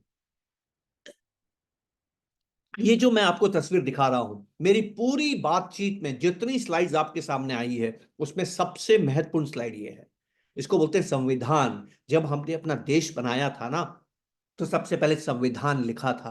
संविधान क्यों लिखा था? क्योंकि जनता का राज है, पर जनता तो राज नहीं करती है। जनता राज करने के लिए मुख्यमंत्री प्रधानमंत्री को चुनती है, और सारी ताकत प्रधानमंत्री मुख्यमंत्री के हाथों में देती है। लेकिन मुख्यमंत्री प्रधानमंत्री उस ताकत का गलत इस्तेमाल नहीं करे, इसके लिए आपने संविधान बनाया है। उसी तरह से पैसा आपका है, आप अपने पैसे के साथ कुछ भी कर सकते हैं। आपका मूड ऊपर नीचे होता है क्योंकि बाजार ऊपर नीचे होता है। आप कभी भी अपने पैसे के साथ कुछ भी कर सकते हैं। ये आप नहीं कर पाए, इसके लिए आपको स्वयं पर नियंत्रण रखना है, और स्वयं पर नियंत्रण रखने के लिए अपने इन्वेस्टमेंट का संविधान बनाना है, जिसको हम इन्वेस्टमेंट पॉलिसी स्टेटमेंट कहते हैं। जब आप इन्वेस्टमेंट पॉलिसी स्टेटमेंट बनाते हैं तो आप बाजार के लिए तैयारी करते हैं, न कि बाजार की भविष्यवाणी करते हैं। और जो व्यक्ति ऐसे ही काम करता है वो बाजार की किसी भी स्थिति से, किसी भी चाल से विचलित नहीं होता है, और हमेशा बाजार के गिरने और बढ़ने दोनों ही स्थितियों के अंदर उसको लाभ प्राप्त होता है। ये सबसे जरूरी स्लाइड है। ये स्लाइड अगर आपकी नहीं है तो आपने जो इन्वेस्टमेंट किया है ना, वो भाग्य भरोसे है, वो आपका कर्म भरोसे नहीं है। निवेश कभी भी भाग्य प्रधान नहीं होना चाहिए, निवेश हमेशा कर्म प्रधान होना चाहिए। तो हमारा जो फॉर्मूला है पैसा बनाने का, सिर्फ एक ही फॉर्मूला है, और वो फॉर्मूला है कंपाउंडिंग। बिना कंपाउंडिंग के दुनिया में किसी ने पैसा 100 गुना, 200 गुना, 500 गुना नहीं किया है। तो इतना आप मुझे मेरा नंबर रखिएगा, मुझे बताइएगा इस व्यक्ति ने बिना कंपाउंडिंग के इन्वेस्टमेंट से पैसा बना दिया। संभव ही नहीं है। एक ही फॉर्मूला है, एंड दैट्स कंपाउंडिंग। और उसके लिए आपको लॉन्ग टर्म इन्वेस्टमेंट करना है। ये 7 कारण हैं जो बहुत ढूंढने के बाद जितने पंडित हैं बाजार के उन्होंने निकाल के दिए हैं कि ये कौन से 7 कारण हैं जिसकी वजह से इन्वेस्टर्स का पैसा नहीं बनता है। पहला है lack of long term mindset. हम लॉन्ग टर्म सोच नहीं सकते हैं, सोचते नहीं हैं, क्योंकि हम 3 लाख साल जंगलों में रहे हैं। जंगल में फ्यूचर नहीं होता है, इंस्टेंट ग्रेटिफिकेशन होता है, डिलेड ग्रेटिफिकेशन नहीं होता है। आप कल के लिए काम नहीं करते हैं, आप जिंदा रहने की कोशिश करते हैं। हमारे मन के अंदर दो दो कॉन्फ्लिक्ट हैं। एक कॉन्फ्लिक्ट है सरवाइव करना और दूसरा कॉन्फ्लिक्ट है थ्राइव करना। थ्राइव करना मतलब प्रोग्रेस करना, राइट। हम जंगलों में 3 लाख साल तक सरवाइव कर रहे थे, शहरों में 2000 साल से थ्राइव कर रहे हैं। तो जो थ्राइविंग की नॉलेज है वो केवल 2000 साल पुरानी है, और जो सर्वाइविंग का रिएक्शन है वो 3 लाख साल पुराना है। तो बताइए कौन सा मजबूत है। तो हमारे ये जो विचार हैं वो थ्राइवल और सर्वाइवल में गड़बड़ होते रहते हैं, और इस वजह से हम कभी लॉन्ग टर्म के बारे में इमेजिन करते हैं लेकिन शॉर्ट टर्म में रिएक्ट करते हैं। जो निवेश में सबसे जरूरी बात समझनी है वो समझना है कि शॉर्ट टर्म किसे कहते हैं और लॉन्ग टर्म किसे कहते हैं। दोनों के भेद को समझना बहुत जरूरी है, और इस बात को याद रखिएगा जो मैं कहने जा रहा हूं, हमारा शास्त्र भी इसको कहते हैं। शॉर्ट टर्म का मतलब होता है आप फीलिंग, आप कैसा फील कर रहे हैं, और लॉन्ग टर्म का मतलब होता है इमेजिनेशन, आप क्या कल्पना कर रहे हैं। तो जब आप करोड़पति बनते हैं ना, तो पहले आपको कल्पना करनी पड़ती है कि आप करोड़पति बनेंगे। अगर किसी ने हवाई जहाज बनाया था, राइट ब्रदर्स ने हवाई जहाज बनाया था, तो उन्होंने पहले बनाया नहीं था, पहले कल्पना की थी कि मुझे हवाई जहाज बनाना है। नॉलेज पीछे आई थी। नॉलेज पावरफुल नहीं होती है, इमेजिनेशन पावरफुल होती है। तो आपको करोड़पति बनने के लिए सबसे पहले जब आप दस्तखत करते हैं अपने एसआईपी के उस पे, तो आपको एक कल्पना करनी है कि मैं 14 साल में 15 साल में करोड़पति बनूंगा, और मैं 15 साल तक सर्वाइव करूंगा। और यही मेरे दुख की बात है। आगे स्लाइड्स में आपको बताने जा रहा हूं, जो बताने जा रहा हूं ना दोस्तों, आपको यकीन नहीं होगा कि ऐसी बात है कि आपके पैरों तले जमीन खिसक जाएगी। क्या ऐसा होता है? ऐसा ही होता है जो मैं आपको बताने जा रहा हूं। लॉन्ग टर्म माइंडसेट नहीं होने से आप लंबे समय तक सरवाइव नहीं कर पाते हैं। ये दो बातें, पॉइंट नंबर 1 और पॉइंट नंबर 5, बाकी जो 5 पॉइंट है वो इनके आसपास घूमते हैं। ये जो पॉइंट हैं, इस पॉइंट पे मैं आपसे पहले बात करता हूं और फिर आप देखिएगा क्या होता है। ये सेबी की रिपोर्ट है जो मैं आपके पास निकाल के आया हूं, और सेबी की रिपोर्ट साफ साफ कह रही है कि आधे इन्वेस्टर्स 2 साल के अंदर अपना पैसा इक्विटी म्यूचुअल फंड में बंद कर देते हैं। बताइए, 2 साल के अंदर आप इक्विटी म्यूचुअल फंड से बाहर आ रहे हैं, आपका पैसा लंबे समय तक निवेशित नहीं है। अब सेबी के साथ दिक्कत क्या, एम्फी के साथ दिक्कत क्या है? एम्फी केवल 2 साल तक की खबर देता है, 2 साल के बाद की नहीं बता रहा है चार्ट में, केवल 2 साल की है। मेरा अनुभव मैं आपको बताता हूं, और मेरा अनुभव मुझे क्या कहता है। मेरा अनुभव मुझे कहता है कि केवल 25% लोग 3 साल को पार करते हैं, और 10 साल को पार करने वाले केवल 2% इन्वेस्टर्स होते हैं। ये 2% इन्वेस्टर्स हैं जो करोड़पति बनते हैं। जितने लोग इन्वेस्टमेंट करते हैं उसमें से केवल 2% करोड़पति बनते हैं। इसका कारण क्या है? आइए इस कारण को समझेंगे, और बहुत आसानी से हम समझेंगे कि आपको सामने क्या चुनौती है। उस चुनौती को आप पार कर सकते हैं अगर आप इसको समझ जाएं कि चुनौती क्या है। अनुजा जी, एक सवाल है, बड़ा इंटरेस्टिंग है, और मैं 20 साल से सवाल पूछ रहा हूं अपनी हर आईआईपी में। जो मेरी पर्सनल आईआईपीज होती हैं, जी। On on on site physical IIPs होती हैं, उनमें पूछा करता हूं। तो वो सवाल आपसे पूछ रहा हूं जी। कि जब भी एक आम इन्वेस्टर स्टॉक खरीदता है, मैं म्यूचुअल फंड की बात नहीं कर रहा हूं, शेयर खरीदता है या म्यूचुअल फंड्स भी खरीदता है, उसका एक्सपीरियंस क्या होता है? उसको खरीदने के बाद बाजार उस शेयर के भाव ऊपर जाते हैं कि नीचे जाते हैं? तो उसका आई थिंक बहुत ज्यादा स्ट्रेस में रहता है, क्योंकि कभी ऊपर कभी नीचे, वो कभी नहीं, शांति से अब बैठ लेकिन नहीं सकता। उसके खरीदते ही क्या होता है? जैसे ही वो शेयर खरीदता है उसके बाद क्या होता है? उसका एक्सपीरियंस क्या है? ऊपर जाता है। आप सर्वे कीजिए, आपको मजेदार चीज पता लगेगी कि किसी भी इन्वेस्टर को आप पूछ लीजिए जो शेयर खरीदता है, वो कहेगा कि मेरे शेयर खरीदने के बाद ही बाजार गिरता है, और अच्छा। जब तक मैं नहीं खरीदता हूं नहीं गिरता है। पता नहीं भगवान मेरे खिलाफ काम करता है क्या? भगवान ऊपर से देखता रहता है कि कब मैं खरीदूं, और मेरे खरीदने के बाद ही वो बाजार गिरता है। और अगर कोई शेयर 3 साल तक नहीं बढ़ रहा है, आप बेच देते हैं, और जैसे ही आप बेचते हैं वो बढ़ना शुरू हो जाता है। हर एक का एक्सपीरियंस यही होता है। तो इस बाजार की सबसे बड़ी चुनौती मैं आपको बताने जा रहा हूं। कहीं आपको, मुझे आश्चर्य है कि ये बात हम क्यों नहीं करते, लेकिन मैं आपको बता रहा हूं। देखिए, ये मैंने 3-4 महीने पहले स्लाइड बनाई थी, पुरानी स्लाइड है, बार बार नहीं बना सकता इसलिए पुरानी लेके आया हूं। ये स्लाइड मैंने बनाई है 3 अप्रैल 1979 से लेके 11 अप्रैल 2024 का। ये हिस्ट्री है, 40 साल की हिस्ट्री है। फ्रॉम 3 अप्रैल 1979 टू 11 अप्रैल 2024। इन सालों में, इन 40 सालों में देयर वर 10,448 ट्रेडिंग डेज। कितने दिनों तक बाजार खुला रहा? 10,448 दिनों तक बाजार खुला रहा। मजेदार बात सुनिए, इन 10,000 सालों में 4,915 दिन बाजार नीचे गया, मतलब 47%। तो एक दिन बाजार ऊपर जाता है, एक दिन बाजार नीचे जाता है, ये इतना वोलेटाइल है। अब मैं ज्यादा जरूरी बात कहता हूं, ध्यान से सुनिएगा। इन 10,448 दिनों में 9,732 दिन, करीब करीब 93% केसेस में आप जानते हैं क्या हुआ? आज बाजार में किसी भी शेयर का जो भाव है वो पिछले हाई से नीचे है, पिछले हाई से नीचे है। मतलब कोई भी आदमी इस बाजार में आए, कोई भी आदमी किसी भी शेयर को खरीदे, मिनिमम 93% केसेस में वो लॉस को जरूर अनुभव करेगा, उसको लॉस जरूर होगा। बिना लॉस के, बिना लॉस दिखाई दिए, ये नोशनल लॉस है, एक्चुअल नहीं। एक्चुअल तब होगा जब उसको आप बेच देंगे। बिना नोशनल लॉस के यहां पैसा बनता ही नहीं है, क्योंकि 93% केसेस में आपको नोशनल लॉस होता है। इसलिए आपको ऐसा लगता है कि भगवान आपके खिलाफ है, और जब आप खरीदते हैं, आपके खरीदते ही भाव नीचे आ रहा है, या आपके खरीदते ही बाजार नीचे जा रहा है। तो आपको जो इस बाजार को समझना है, उसको यह समझना है कि ये बाजार की प्रवृत्ति है, बस, और कुछ नहीं समझना है। हमारे शास्त्रों में, पंचतंत्र में एक बड़ी अच्छी कहानी है इसके लिए। एक साधु महात्मा नदी में नहा रहे हैं, नहाते नहाते अचानक देखते हैं कि स्कॉर्पियन, जिसको आप बिच्छू कहते हैं, वो नदी में गिर जाता है। बिच्छू को तैरना नहीं आता है, वो नदी में डूबने लगता है, डूबने से मर जाएगा। तो साधु क्या करता है, साधु में तो दया होती है ना, वो क्या करता है, बिच्छू के पास जाता है, अपने अंजलि भरता है, और अंजलि में भर के नदी के बाहर ले जाने की कोशिश करता है। बिच्छू की आदत क्या होती है, बिच्छू की प्रकृति क्या होती है? वो आपको डंक मारता है, राइट? और उसके डंक मारने से बहुत भयंकर पीड़ा होती है, भयंकर दर्द होता है। और वो जैसे ही डंक मारता है, साधु को भयंकर पीड़ा होती है, और वो, उसके हाथ खुल जाते हैं, बिच्छू वापस पानी में गिर जाता है। साधु बड़ी हिम्मत करता है, वापस बिच्छू को दांत भींच के वापस बिच्छू को उठाता है, और एकदम से नदी के बाहर फेंक देता है। एक बाहर आदमी खड़ा है, वो हंसता है साधु के ऊपर। देखने में साधु नजर आते हो, महात्मा नजर आते हो, आपके प्रवचन हम सुनते हैं, आपसे हम ज्ञान प्राप्त करते हैं, आप कैसे महात्मा हो कि आपको इतनी भी अक्ल नहीं है कि बिच्छू डंक मारता है और उसके डंक मारने के बाद दोबारा आप उसको उठा रहे हैं? तो साधु कहता है, यही तो मुझे सीखना है।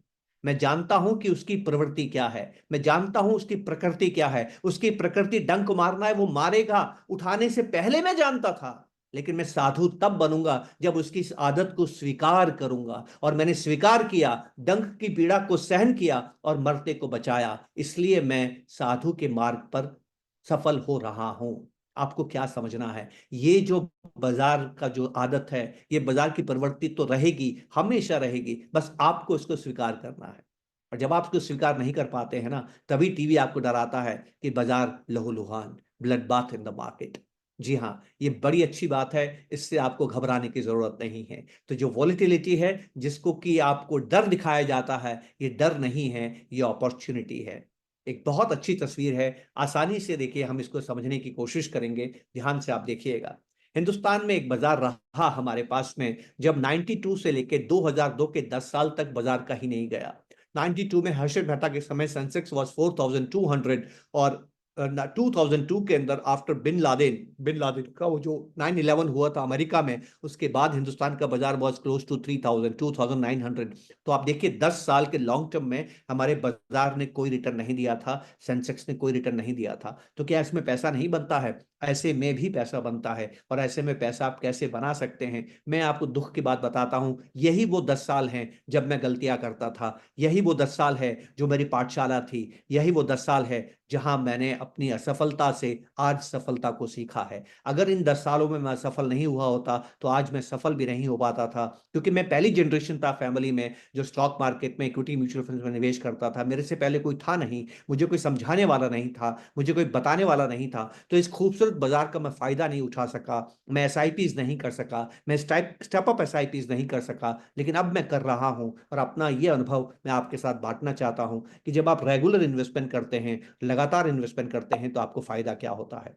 ध्यान से देखते हैं, ये बाजार का विचलन है, बाजार में कभी कितना रिटर्न आता है, कभी कितना कम रिटर्न आता है, पहले भी मैंने आपको बताया था। एक दौर देखिए अनुजा जी, आपको नजर आएगा जो मैंने सर्कल किया हुआ है, ये है दिसंबर 2007 से लेकर दिसंबर 2013, करीब करीब 6 साल का समय है। बाजार कहीं नहीं गया, आप देख रहे हैं बिल्कुल फ्लैट है बाजार, there is no growth in the market.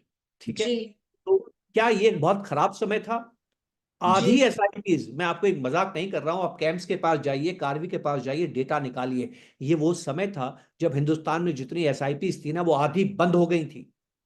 एक ऐसे समय जब एसआईपी चलनी चाहिए, एक ऐसे समय जब एसआईपी को स्टेप अप करना चाहिए, एक ऐसे समय जब आपको एसआईपी का इंस्टॉलमेंट डबल करनी चाहिए, हिंदुस्तान के आधे लोगों ने एसआईपी को बंद बंद कर कर दिया, दिया। उल्टा कर दिया। क्यों? क्योंकि आप लंबे समय तक सहन नहीं कर पाए कि बाजार कहीं नहीं जा रहा है और ज्यादातर बाजार नीचे जा रहा है। ठीक है ना?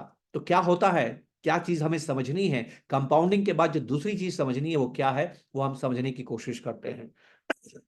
और ये तस्वीर में मैं लौट के आऊंगा, ये मेरी लास्ट तस्वीर होगी, इसमें मैं आपके साथ विस्तार से बात करूंगा, क्योंकि इस स्लाइड को अगर हम समझ गए तो we will be able to survive for 15 years, we will be able to have a long term mindset. और एक बार लॉन्ग टर्म माइंडसेट हो गया तो फिर कंपाउंडिंग हमें हमारे को करोड़पति बनने से फिर कोई रोक नहीं सकता है। ध्यान से देखते हैं इस बाजार को, आप देखिए ये आपको नजर आ रहा है इस बाजार में, ये 2008 का जनवरी महीना है, 21,000 के आसपास सेंसेक्स था, 6,500 पौने 6,000 6,500 के पास निफ्टी था। और निफ्टी वहां से गिरता है गिरता है गिरता है और 2,500 के आसपास आ जाता है। देखिए आप, ऑलमोस्ट 55% के आसपास गिरावट से निफ्टी की हो जाती है। फिर निफ्टी बढ़ता है, लेकिन बढ़ के 6,500 तक नहीं जाता है, 6,500 तक ही जाता है, और 6,500 अगले दिसंबर 2013 तक पार नहीं करता है। मतलब यहां से लेके, अगर मेरे कर्सर को देख रहे हैं, यहां से लेके यहां तक बाजार कहीं नहीं गया। ये वो सर्कल है जो मैं आपको पहले दिखाना चाहता था, इसी सर्कल को मैंने यहां पर आपको आपको दिखाया, इसी सर्कल को मैंने यहां पर, ये जो सर्कल है इस सर्कल को मैंने यहां पर दिखाया। Anuja ji, I am not joking, I am very serious here. ये जो एरो मैंने ग्रीन एरो दिखाया है ना, where the market is not going anywhere, 50% of the people have close their SIPs. वो गलती क्या करते थे मैं आपको बताता हूं। जब भी एसआईपी का स्टेटमेंट आता था ना, वो अपनी वैल्यू को देखते थे। जितने भी मेरे दोस्त सुन रहे हैं मेरे को, मैं आपको एक राज की बात बताता हूं। लमसम इन्वेस्टमेंट किया है, वैल्यू देखिए, एसआईपी किया है, 15 साल के एसआईपी किया है, पहले 10 साल तक वैल्यू नहीं देखनी है, पहले 10 साल तक आपको सिर्फ ये देखना है कि आपके पास खाते में यूनिट्स कितनी आ रही हैं। और जिस महीने यूनिट ज्यादा आती है वो आपके लिए सबसे अच्छा महीना है। ये राज की बात लोग नहीं समझते हैं। अगर उनको यूनिट्स देखना सिखाया गया होता तो ये आधे लोग कभी भी एसआईपी को कैंसिल नहीं करते। ये एसआईपी कैंसिल क्यों करते थे? क्योंकि अकाउंट की वैल्यू लगातार कम हो रही थी, क्योंकि बाजार नीचे जा रहा था, लेकिन यूनिट्स बढ़ रही थी। 15 साल के एसआईपी में पहले 10 साल आपको वैल्यू नहीं देखनी है, आपको नंबर ऑफ यूनिट्स को एक्यूमुलेट करना है। जितनी यूनिट्स आप एक्यूमुलेट करेंगे उतना आप पैसा बनेगा। कैसे बनता है? क्योंकि इसमें बड़ी ही जबरदस्त चीज होती है, आप ध्यान से देखिए। 3 चीजें होती हैं आपके एसआईपी के अंदर। एक है एसआईपी ने वैल्यू कितनी बनाई, एक है आपके पास यूनिट्स कितनी है, और तीसरा है कि बाजार में क्या हो रहा है। अगर आप ध्यान से देखें इस दौर में, ये 2007 से लेकर 2011 का दौर में दिखा रहा हूं, जैसे जैसे बाजार नीचे जाता है ना, वैसे वैसे आप यूनिट्स की कर्व को देखिए, ऑरेंज कर्व को देखिए, ये ऊपर जाती है। जितना बाजार नीचे जाएगा उतनी ही आपकी यूनिट ज्यादा होगी, और जितनी आपकी यूनिट ज्यादा होगी फ्यूचर वैल्यू आपकी उतनी ज्यादा बढ़ जाएगी। तो एसआईपी का आपको अकाउंट कैसे देखना है? यूनिट कितनी हर महीने आ रही है, ये नहीं देखना है कि हर महीने वैल्यू कितनी हो रही है। अब एसआईपी की एक दूसरी बात हम समझते हैं, बहुत इंटरेस्टिंग बात है। आपके पास बाजार में 4 फेज होते हैं। ये 4 फेज क्या होते हैं? आप किस्मत वाले हैं, आपके इन्वेस्टमेंट करने के बाद लगातार बाजार बढ़ता है, कभी गिरता ही नहीं है। आप कहेंगे वाह क्या मजा आ गया, भगवान ने मेरे पे क्या कृपा की है, जब से एसआईपी की है लगातार बाजार बढ़ रहा है, कभी बाजार नहीं गिरा। पर्पल पर्पल एनएवी, राइजिंग एनएवीज, ये राइजिंग पर्पल कर्व को देखिए, राइजिंग एनएवी सिनेरियो, बाजार बढ़ता रह रहा है, कभी नहीं गिर रहा है। दूसरा है वोलेटाइल एनएवी, ग्रीन। आप एसआईपी शुरू करते हैं, पहले साल में एनएवी 10 रुपए है, दूसरे साल में 9 रुपए है, गिर के 7 रुपए हो जाती है, बढ़ के चौथे साल में 11 रुपए हो जाती है, पांचवें साल में 16 रुपए हो जाती है, छठे साल में फिर एनएवी गिर के 14 रुपए हो जाती है, सातवें साल में एनएवी और गिर के 12 रुपए हो जाती है, फिर 8वें साल में बढ़ना शुरू हो जाती है, बढ़ती रहती है, 10 साल तक बढ़ती रहती है, 11वें साल में फिर गिर जाती है और फिर बढ़ना शुरू होती है और 33 रुपीज पे खत्म होती है। तो इसको हम बोलेंगे वॉलेटाइल एनएवी। ठीक है। राइजिंग एनएवी में क्या हुआ, 10 साल में आपने शुरू किया, वो बढ़ के 12 रुपए हो गई, बढ़ के 15 रुपए हो गई, बढ़ के 16 रुपए हो गई, 5वें साल में 19 रुपए हो गई, 6ठे साल में 22 रुपए हो गई, 9 साल में 27 रुपए हो गई, 11 साल में 31 रुपए हो गई और 13th ईयर आते आते 33 रुपीज हो गई। यहां पर भी 33 रुपीज ही हुई, वॉलेटाइल में भी 33 रुपीज भी हुई। मैं कहीं चेंज नहीं कर रहा हूं, एंड वहीं पर कर रहा हूं। चौथा है कि आपकी जो मार्केट है पहले राइज करता है फिर फॉल करता है। तो आपकी एसआईपी कैसे बढ़ रही है, 10 रुपए पे आपने एसआईपी शुरू किया, अगले साल 12 रुपए आने भी हो गई, अगले साल 15 रुपए आने भी हो गई, अगले साल बढ़ के 19 रुपए हो गई, 6ठे साल में बढ़ के 31 रुपए हो गई, 8वें साल में बढ़ के 43 रुपीज हो गई। लेकिन उसके बाद में लगातार गिरती रहती है और 13th ईयर में आते आते 33 रुपीज हो जाती है। चौथी है कि आपकी किस्मत बहुत खराब है, आपने एसआईपी शुरू की, पहले फॉल कर रही है फिर राइज करती है, फॉल करते करते 10 रुपए से 6 रुपए आ जाती है और 6 रुपए से बढ़ के फिर 33 पे क्लोज होती है। ध्यान से देखिएगा, सब में आपकी एनएवी 10 रुपीज से 33 रुपीज हो रही है, पर सबसे कम रिटर्न किसमें आ रहा है, राइजिंग एनएवी में। अगर आपने लमसम इन्वेस्टमेंट किया है तो आपको फायदा तब होगा जब बाजार लगातार बढ़ता रहे, लेकिन अगर आपने एसआईपी की है और आपके एसआईपी करने के बाद लगातार बाजार बढ़ेगा तो आपका रिटर्न कम हो जाएगा। तो ये बात ये लोग नहीं समझे जिन्होंने अपनी एसआईपी बंद कर दी। अगर उन्होंने यूनिट्स देखी होती तो वो अपने एसआईपी को बंद नहीं करते, रिग्रेट नहीं करते और आज कितना रिटर्न कमाते आप देख सकते हैं इसी एसआईपी में, जहां 10 रुपए से 33 रुपए, हर एक में 10 से 33 रुपए एनएवी हो रही है, लेकिन वॉलेटाइल एनएवी में आपका रिटर्न 13.6% आ रहा है। तो मैं जो आपसे राज की बात बताना चाहता हूं, जिस विचलन को रिस्क कहा जाता है, जिस वोलेटिलिटी को आपका दुश्मन बताया जाता है, वही तो चीज है जो आपको रिटर्न बना के देती है। तो भगवान से प्रार्थना कीजिए कि जितना बाजार में उतार चढ़ाव आए उतना मुझे फायदा होगा। अनुजा जी, एक बहुत अच्छी मैं आपको बात बताता हूं, म्यूचुअल फंड का कंट्रीब्यूशन क्या होता है, and my I help my wife to make money out of it. और बड़ी इंटरेस्टिंग बात है जो मैं आपसे कह रहा हूं। आप कोई भी ना एक इंडेक्स पकड़ लीजिए, जैसे 17,000, 6 साल तक, ये जो 6 साल का समय है, इस 6 साल के समय को देखिए, 17,000 का करस्पॉन्डिंग निफ्टी आप देख लीजिए, निफ्टी को हम बात करते हैं, निफ्टी करीब करीब आप देख लीजिए 5500 का निफ्टी देख लीजिए। 5500 का निफ्टी पहली बार 2008 में आया, उसके बाद 2010 में आया, आप देखिए 2000, मेरा कर्सर देख रहे हैं, दूसरी बार 2010 में आया, तीसरी बार 2011 में आया, ठीक है, चौथी बार ये 5500 का फिर आ गया, 2011 के अंदर एक बार और आ गया, उसके बाद 2012 में एक बार आया, उसके बाद 2013 में 2 बार आया। तो आप देखते हैं 1 2 3 4 5 6 7 8, 8 बार, 6 सालों में 8 बार 5500 का निफ्टी आया। ठीक है। अब अगर इंडेक्स की मैं बात करूं तो index on in all 8 occasions was at 5500, हमेशा 5500 का इंडेक्स रहा। लेकिन अगर यहां पर म्यूचुअल फंड की एनएवी 100 रुपए थी तो इस 5500 में म्यूचुअल फंड की एनएवी 150 रुपए थी। बाजार 5500 से गिर के वापस 55 ही आएगा, लेकिन एनएवी आपकी 100 से गिर के वापस 100 नहीं आएगी, वो 105 हो जाएगी। This is the contribution of fund manager. ये बहुत इंटरेस्टिंग बात है। तो जितनी बार बाजार ऊपर नीचे होगा, जितनी बार बाजार ऊपर नीचे होगा, उतना ज्यादा आप पैसा बनाएंगे। मेरी बदकिस्मती थी कि मेरे लाइफ के जो पहले 10 साल हैं, वो पहले 10 साल में बाजार कहीं नहीं गया, मैंने कुछ पैसा नहीं बनाया। लेकिन अगर मैंने उस वक्त स्टेप अप एसआईपी की होती तो मैंने बहुत पैसा बनाया होता, क्योंकि एसआईपी जब इस तरह का बाजार होता है तो आपको ज्यादा पैसा बना के देती है। ये जो राज की बात है ना, ये हमें समझने की जरूरत है। अब मैं आपको 3 प्रैक्टिकल एग्जांपल देता हूं जहां से आपको ये बात समझ में आएगी। तो पहली चीज मैं आपको बता रहा हूं, इंडियन मार्केट। इंडियन मार्केट को आप ध्यान से देखिए, ये समय था दिसंबर 2007 से लेकर दिसंबर अक्टूबर 2013, हमारा बाजार कहीं नहीं गया। अगर आपने लमसम इन्वेस्टमेंट किया है तो आपने कुछ नहीं कमाया, पर इसमें अगर आपने 10,000 रुपए की एसआईपी की है तो आपने इन 6 सालों में 7,20,000 रुपए जमा किए हैं। पर दिसंबर 2013 में आपकी वैल्यू बढ़ के 9,24,000 हो गई है और आपका एक्सआईआरआर रिटर्न 8.4% है। Lump sum zero return, SIP 8.4% return.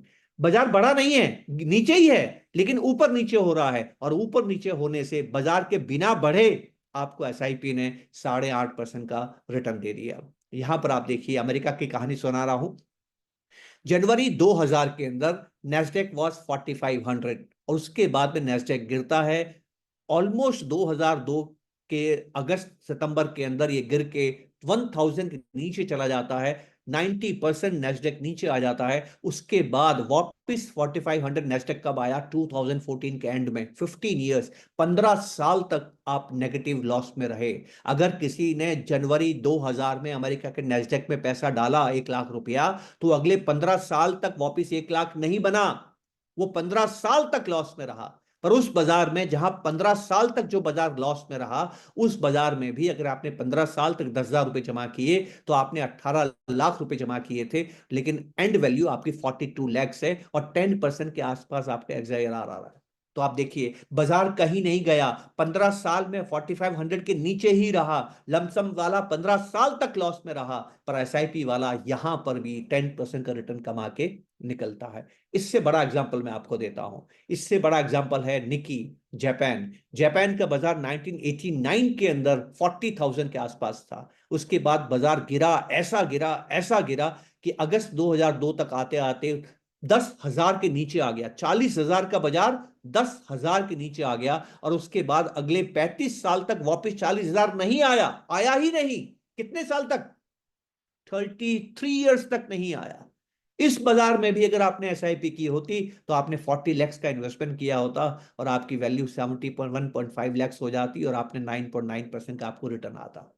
तो मैंने आपको लॉन्ग टर्म 30 साल का भी बताया, मैंने आपको लॉन्ग टर्म 15 साल का भी बताया, मैंने आपको लॉन्ग टर्म 10 साल का भी बताया, मैंने आपको लॉन्ग टर्म 6 साल का भी बताया, जब लमसम नुकसान में रहा। लेकिन ऐसे नुकसान में जब बाजार नीचे ही रहता है, तब भी आपको एसआईपी पॉजिटिव रिटर्न निकाल के दे रही है, क्योंकि आपने एक काम किया है। और क्या काम किया है कि जब भी बाजार नीचे जाता है, एसआईपी को जारी रखा है। तो मेरे इस अनुभव से मैं आपको करोड़पति बनने के फॉर्मूला को अगर आप जल्दी करना चाहते हैं, तो राज की बात बताता हूं। जब भी आपको ऐसा लगता है कि बाजार अब नीचे जा रहा है, एसआईपी बंद करने की जगह एसआईपी के अमाउंट को डबल कर दीजिए। दुनिया जो कर रही है उसको उल्टा कर दीजिए। वो मत कीजिए जो सब कर रहे हैं। और जैसे ही आप करते हैं, उसको स्टेप अप करते हैं, आप जबरदस्त पैसा बनाते हैं। इस बाजार की जो सबसे बड़ी बात जो मैं आपको बताना चाहता हूं वो ये है कि जैसे जैसे समय निकलता जाता है ना, किस्मत काम नहीं करती है, हिंदुस्तान की किस्मत काम करती है। इस तस्वीर को ध्यान से समझिएगा। ज्यादा वक्त नहीं लूंगा, 2-4 मिनट आपके और लूंगा। बहुत ही इंटरेस्टिंग तस्वीर है, मुझे बहुत अच्छी लगती है, इसलिए मैं आपके साथ बांट रहा हूं। दो तरह के इन्वेस्टर हैं बाजार में, एक किस्मत वाला है, एक बदकिस्मत वाला है। जो किस्मत वाला इन्वेस्टर है, ये बाजार में ऐसे समय निवेश करता है कि उसके बाद बाजार बढ़ता ही रहता है, गिरता ही नहीं है। और एक ऐसा इन्वेस्टर है जो जैसे ही बाजार में इन्वेस्ट करता है, बाजार हमेशा गिरता है, कभी बढ़ता ही नहीं है, उसको हमेशा नुकसान होता है। तो आइए इन दोनों की बात करते हैं। एक लकी इन्वेस्टर है जो ग्रीन कर्व है, और एक अनफॉर्चुनेट इन्वेस्टर है जो लकी नहीं है, बहुत अनफॉर्चुनेट है, दुर्भाग्यशाली है, जो ब्लू इन्वेस्टर है। देखिए, तो अगर दोनों ही 1 साल के लिए इन्वेस्टमेंट करते हैं, तो लकी इन्वेस्टर को पहले 1 साल में 94% का रिटर्न आ रहा है। ये एक्चुअल है, प्रैक्टिकल है, एक्चुअल एक्चुअल डाटा है ये। और जो अनफॉर्चुनेट है, सेंसेक्स का मैक्सिमम नुकसान 1 साल का है -52%। तो सेंसेक्स का हाईएस्ट रिटर्न 1 साल का कितना आया? 94%। उसने 94% कमाया, जो किस्मत वाला था। जो बदकिस्मत था, उसका 2008 में शायद उसने इन्वेस्टमेंट किया, 1992 में शायद उसने इन्वेस्टमेंट किया, और उसको 52% का नुकसान हो गया। लेकिन अगर इन्हीं दोनों इन्वेस्टर्स ने एक की जगह 3 साल के लिए इन्वेस्टमेंट किया होता, तो किस्मत वाले का रिटर्न 94 से गिर के 50% हो गया। और जो बदकिस्मत है, जो अनफॉर्चुनेट इन्वेस्टर है, उसका लॉस -52 से गिर के 12% हो गया। अगर ये 10 साल तक इन्वेस्टेड रहते हैं, तो जो सबसे सबसे ज्यादा किस्मत वाला इन्वेस्टर है, उसका रिटर्न बढ़ के 22% हो जाता है। और जो जो किस कम किस्मत वाला इन्वेस्टर है, उसका रिटर्न बढ़ के 7% हो जाता है। और दोनों ही अगर 35 साल तक इन्वेस्टमेंट करते हैं, तो जो किस्मत वाला इन्वेस्टर है, उसका रिटर्न बढ़ के 16 गिरकर, बढ़कर नहीं, गिरकर 94% से गिर के 16% हो जाता है। और जो अनफॉर्चुनेट इन्वेस्टर है, उसका रिटर्न -52% से बढ़कर 14% हो जाता है। अगर मैं इसको 40% करूंगा ना, तो दोनों का रिटर्न एक ही हो जाएगा। तो आप क्या समझ रहे हैं? इस बाजार में आपको वक्त देने की जरूरत है। अगर आप वक्त लंबा देते हैं, तो कोई फर्क नहीं पड़ता है कि आप बाजार में अच्छे दिन निवेश करने आए हैं कि बुरे दिन निवेश करने आए हैं। और वक्त ही तो कंपाउंडिंग मांगती है। और आखिरी तस्वीर है, बहुत जल्दी से इस तस्वीर को आप देख लीजिए कि आपको कभी भी बाजार से भागने की जरूरत नहीं है। बहुत से लोग आपको समझाएंगे कि भैया अभी बाजार गिर रहा है, बाजार से निकल जाओ फिर वापस आ जाना। 7 दिन में क्या हुआ था मैं आपको बताता हूं। 24 मार्च 2020 से लेके 31 मार्च 2020 के बीच में 7 दिनों में 30% बाजार गिर गया, 35% बाजार गिर गया। अगर आपने 31 मार्च को पैसा निकाल लिया और वापस अगर आप अप्रैल में आए हैं, तो मार्च 2021 एक साल के बाद में आपका रिटर्न 68% से गिर के 47% हो गया है। अगर आप मार्च 24 में पीछे मुड़ के देखेंगे, अगर आपने पैसा नहीं निकाला है तो आपका रिटर्न 150% है, लेकिन अगर आपने पैसा निकाल के वापस अप्रैल में डाला है तो आपका रिटर्न गिर के 118% हो गया है। तो कोई भी दिमाग वाला आदमी अगर आपको आके ये बोलता है कि अभी बाजार गिर रहा है, पैसा निकाल लीजिए, बाद में वापस आ जाइए, ये सही तरीका नहीं है। हिंदुस्तान का बाजार क्यों बढ़ता है? क्योंकि हिंदुस्तान की जीडीपी बढ़ती है। हिंदुस्तान की जीडीपी क्यों बढ़ती है? क्योंकि हमारे खर्चे बढ़ते हैं। जितनी हिंदुस्तान की जीडीपी बढ़ती है उतना व्यापारी का मुनाफा बढ़ता है, जितना व्यापारी का मुनाफा बढ़ता है उतना बाजार बढ़ता है। तो मेरी आपसे प्रार्थना है, कभी ये मत देखिए कि बाजार कहाँ जाएगा, हमेशा ये जानने की कोशिश कीजिए आपके और आपके परिवार का खर्चा कहाँ जाएगा। अगर आपका खर्चा बढ़ रहा है तो यकीन मानिए बाजार भी बढ़ता रहेगा। बस आपको फेथ होना चाहिए कि आपका खर्चा बढ़ रहा है, आप में अनुशासन होना चाहिए कि आप लगातार निवेश करेंगे, और 15 साल का धैर्य होना चाहिए। ये 3 बातें अगर आपके पास हैं तो आप कभी भी नुकसान में नहीं रहेंगे। आखिरी बात, आखिरी तस्वीर मुझे बहुत प्रिय है इसलिए आपको बता रहा हूं। निवेश में कभी भी नुकसान की चिंता मत कीजिए, हमेशा प्रॉफिट की चिंता कीजिए। नुकसान को बुक कीजिए, प्रॉफिट कभी बुक मत कीजिए। यह ब्रोकर ने सिखाया है, गलत सिखाया है। ब्रोकर का धंधा तब होता है जब आप खरीदते बेचते हैं, लगातार आते जाते हैं। उनका पैसा नहीं बनता है अगर आप लगातार निवेशित रहते हैं, पर आपका पैसा तब बनता है जब आप लगातार निवेशित रहते हैं। आपको प्रॉफिट बुक नहीं करना है, आपको लॉस बुक करना है। इसका कारण क्या है? इसका कारण यह है कि प्रॉफिट में जितनी ताकत है उतनी लॉस में नहीं होती है। क्यों? बहुत ध्यान से मेरी बात सुनिएगा।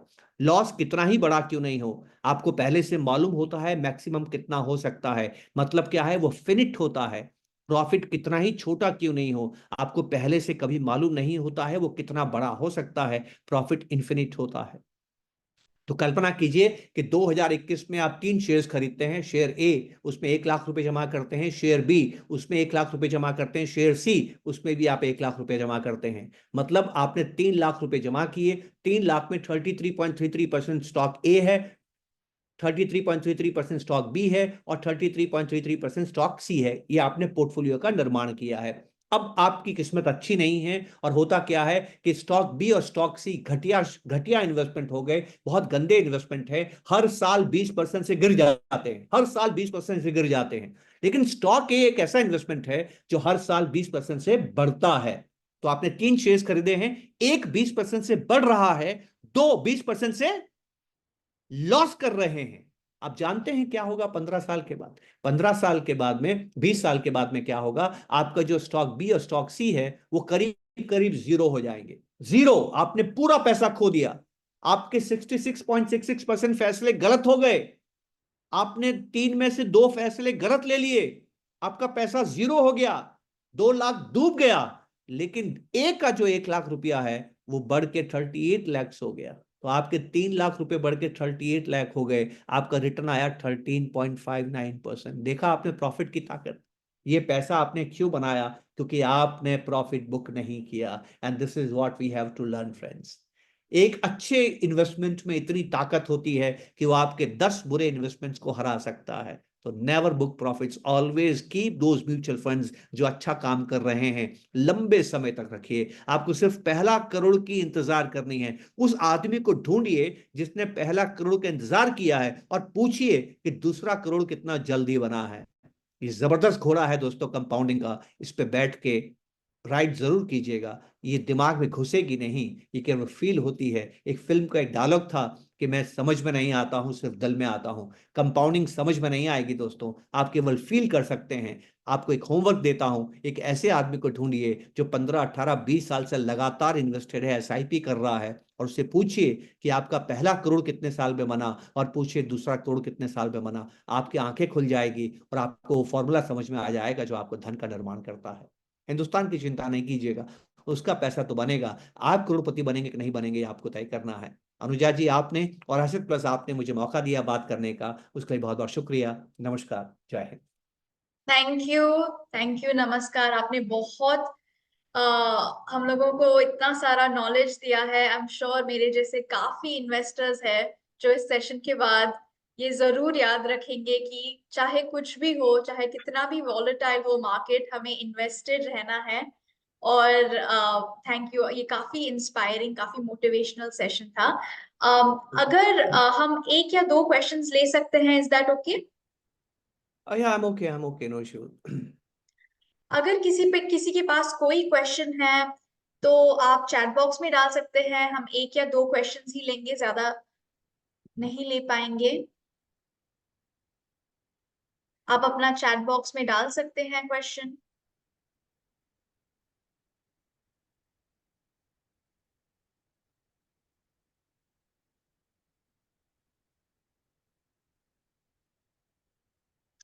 आई थिंक यहाँ पे कोई क्वेश्चंस, आई थिंक एक एक क्वेश्चन आया है जो आई थिंक ऑलरेडी जिसका आंसर शर्मा जी दे चुके हैं कि अभी ईरान इजराइल का जो वॉर चल रहा है, इस सिचुएशन में क्या करें। तो इसका आंसर तो हम ऑलरेडी दे चुके हैं। मैं हाँ, आपके एक एक एक क्वेश्चन एक आया एक है। एक एक होमवर्क देता हूँ अनुजा जी, जगह जो, क्योंकि आजकल तो बहुत आसान है कोई भी चीज पता करना। इंटरनेट पे एक सवाल डालिए, आपको सब मिलेगा। अब हम्म। लिस्ट बनाइए, हिंदुस्तान दुनिया में कितने युद्ध हुए हैं, लिस्ट बनाइए। आपको एक मजेदार चीज बताता हूँ। जैसे ही युद्ध होता है, युद्ध की खबर आती है, बाजार गिर जाता है। लेकिन युद्ध के खत्म होने से पहले पहले बाजार बढ़ जाता है। खत्म होने से पहले रशिया यूक्रेन का वॉर जब आया था, बाजार गिरा था कि नहीं गिरा था? कितना गिरा जी। था? 18%। निफ्टी में फॉल था 18%। From March to June 2022 18% fall was there. युद्ध खत्म हो गया कि चालू है? अभी भी चालू। चालू है। और बाजार कहाँ चला गया देखिए आप।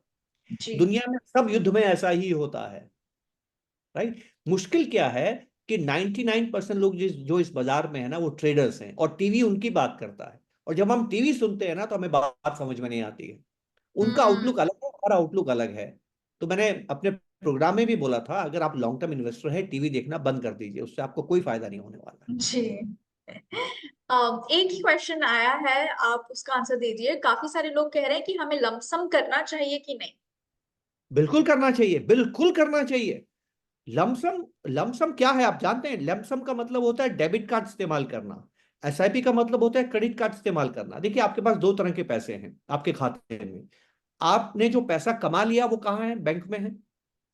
तो जब आप डेबिट कार्ड का इस्तेमाल करते हैं, तो आप कौन सा पैसा इस्तेमाल कर रहे हैं? जो बैंक में रखा हुआ है, पहले से आप पैसा कमा चुके हैं। जब आप क्रेडिट कार्ड का इस्तेमाल करते हैं, तो आप कौन सा पैसा इस्तेमाल कर रहे हैं? जो आपने अभी कमाया नहीं है, फ्यूचर इनकम है। तो व्हाट इज जी। SIP? SIP is promising to invest your future income. जैसे जैसे हर महीने पैसा आता जाएगा, इन्वेस्टमेंट होता जाएगा। What is lump sum? Investment of past saving. Lump sum में केवल एक डर है अनुजा जी, वो डर क्या है? कि हम लोग अपने मन को नियंत्रण में नहीं रख पाते हैं, भावनाओं को नियंत्रण में नहीं रख पाते हैं। आपके पास 10 लाख रुपए हैं, 10 लाख रुपए आपने बाजार में निवेश कर दिया, और बाजार में 2.5% की गिरावट आएगी, 2.5% की गिरावट आएगी।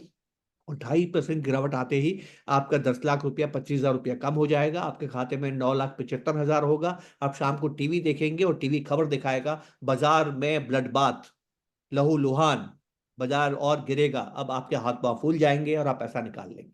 वो डर रहता है। लेकिन अगर आप नहीं डरते हैं, उतार चढ़ाव से घबराते नहीं हैं, सही एसेट एलोकेशन करते हैं, लंबा समय का पैसा लमसम भी करते हैं, तो आपको नुकसान नहीं होता है। हाँ, एक बात ध्यान रखनी है, कभी भी बहुत महंगे बाजार में, महंगे बाजार का मतलब है जिसका पी वैल्यूएशन ज्यादा होता है, market hmm. Cap to GDP ratio ज्यादा होता है, अगर बाजार महंगा है, तो आप पैसा लमसम डालने से बचें। उसको आप हम्म। टुकड़े टुकड़े में डालें, उसको हम सिस्टमेटिक ट्रांसफर प्लान कहते हैं। जी। आज का वो टॉपिक नहीं है, तो हम बात नहीं कर पाएंगे, फिर कभी मौका देंगे आप तो जरूर बात करेंगे। जरूर। तो मैं अभी सबको धन्यवाद कहना चाहूंगी जिन्होंने हमारा आज का सेशन ज्वाइन किया। Thank you so much everyone. और thank you once again Sharma ji. हम वापस और एक ऐसा सिमिलर सेशन प्लान करेंगे, और उसका इंतजार सबको जरूर रहेगा। तो बस वही कहना चाहूंगी। Thank you everyone. Enjoy the rest of your Sunday. Take care. Bye. Thank you, नमस्कार, जय हिंद।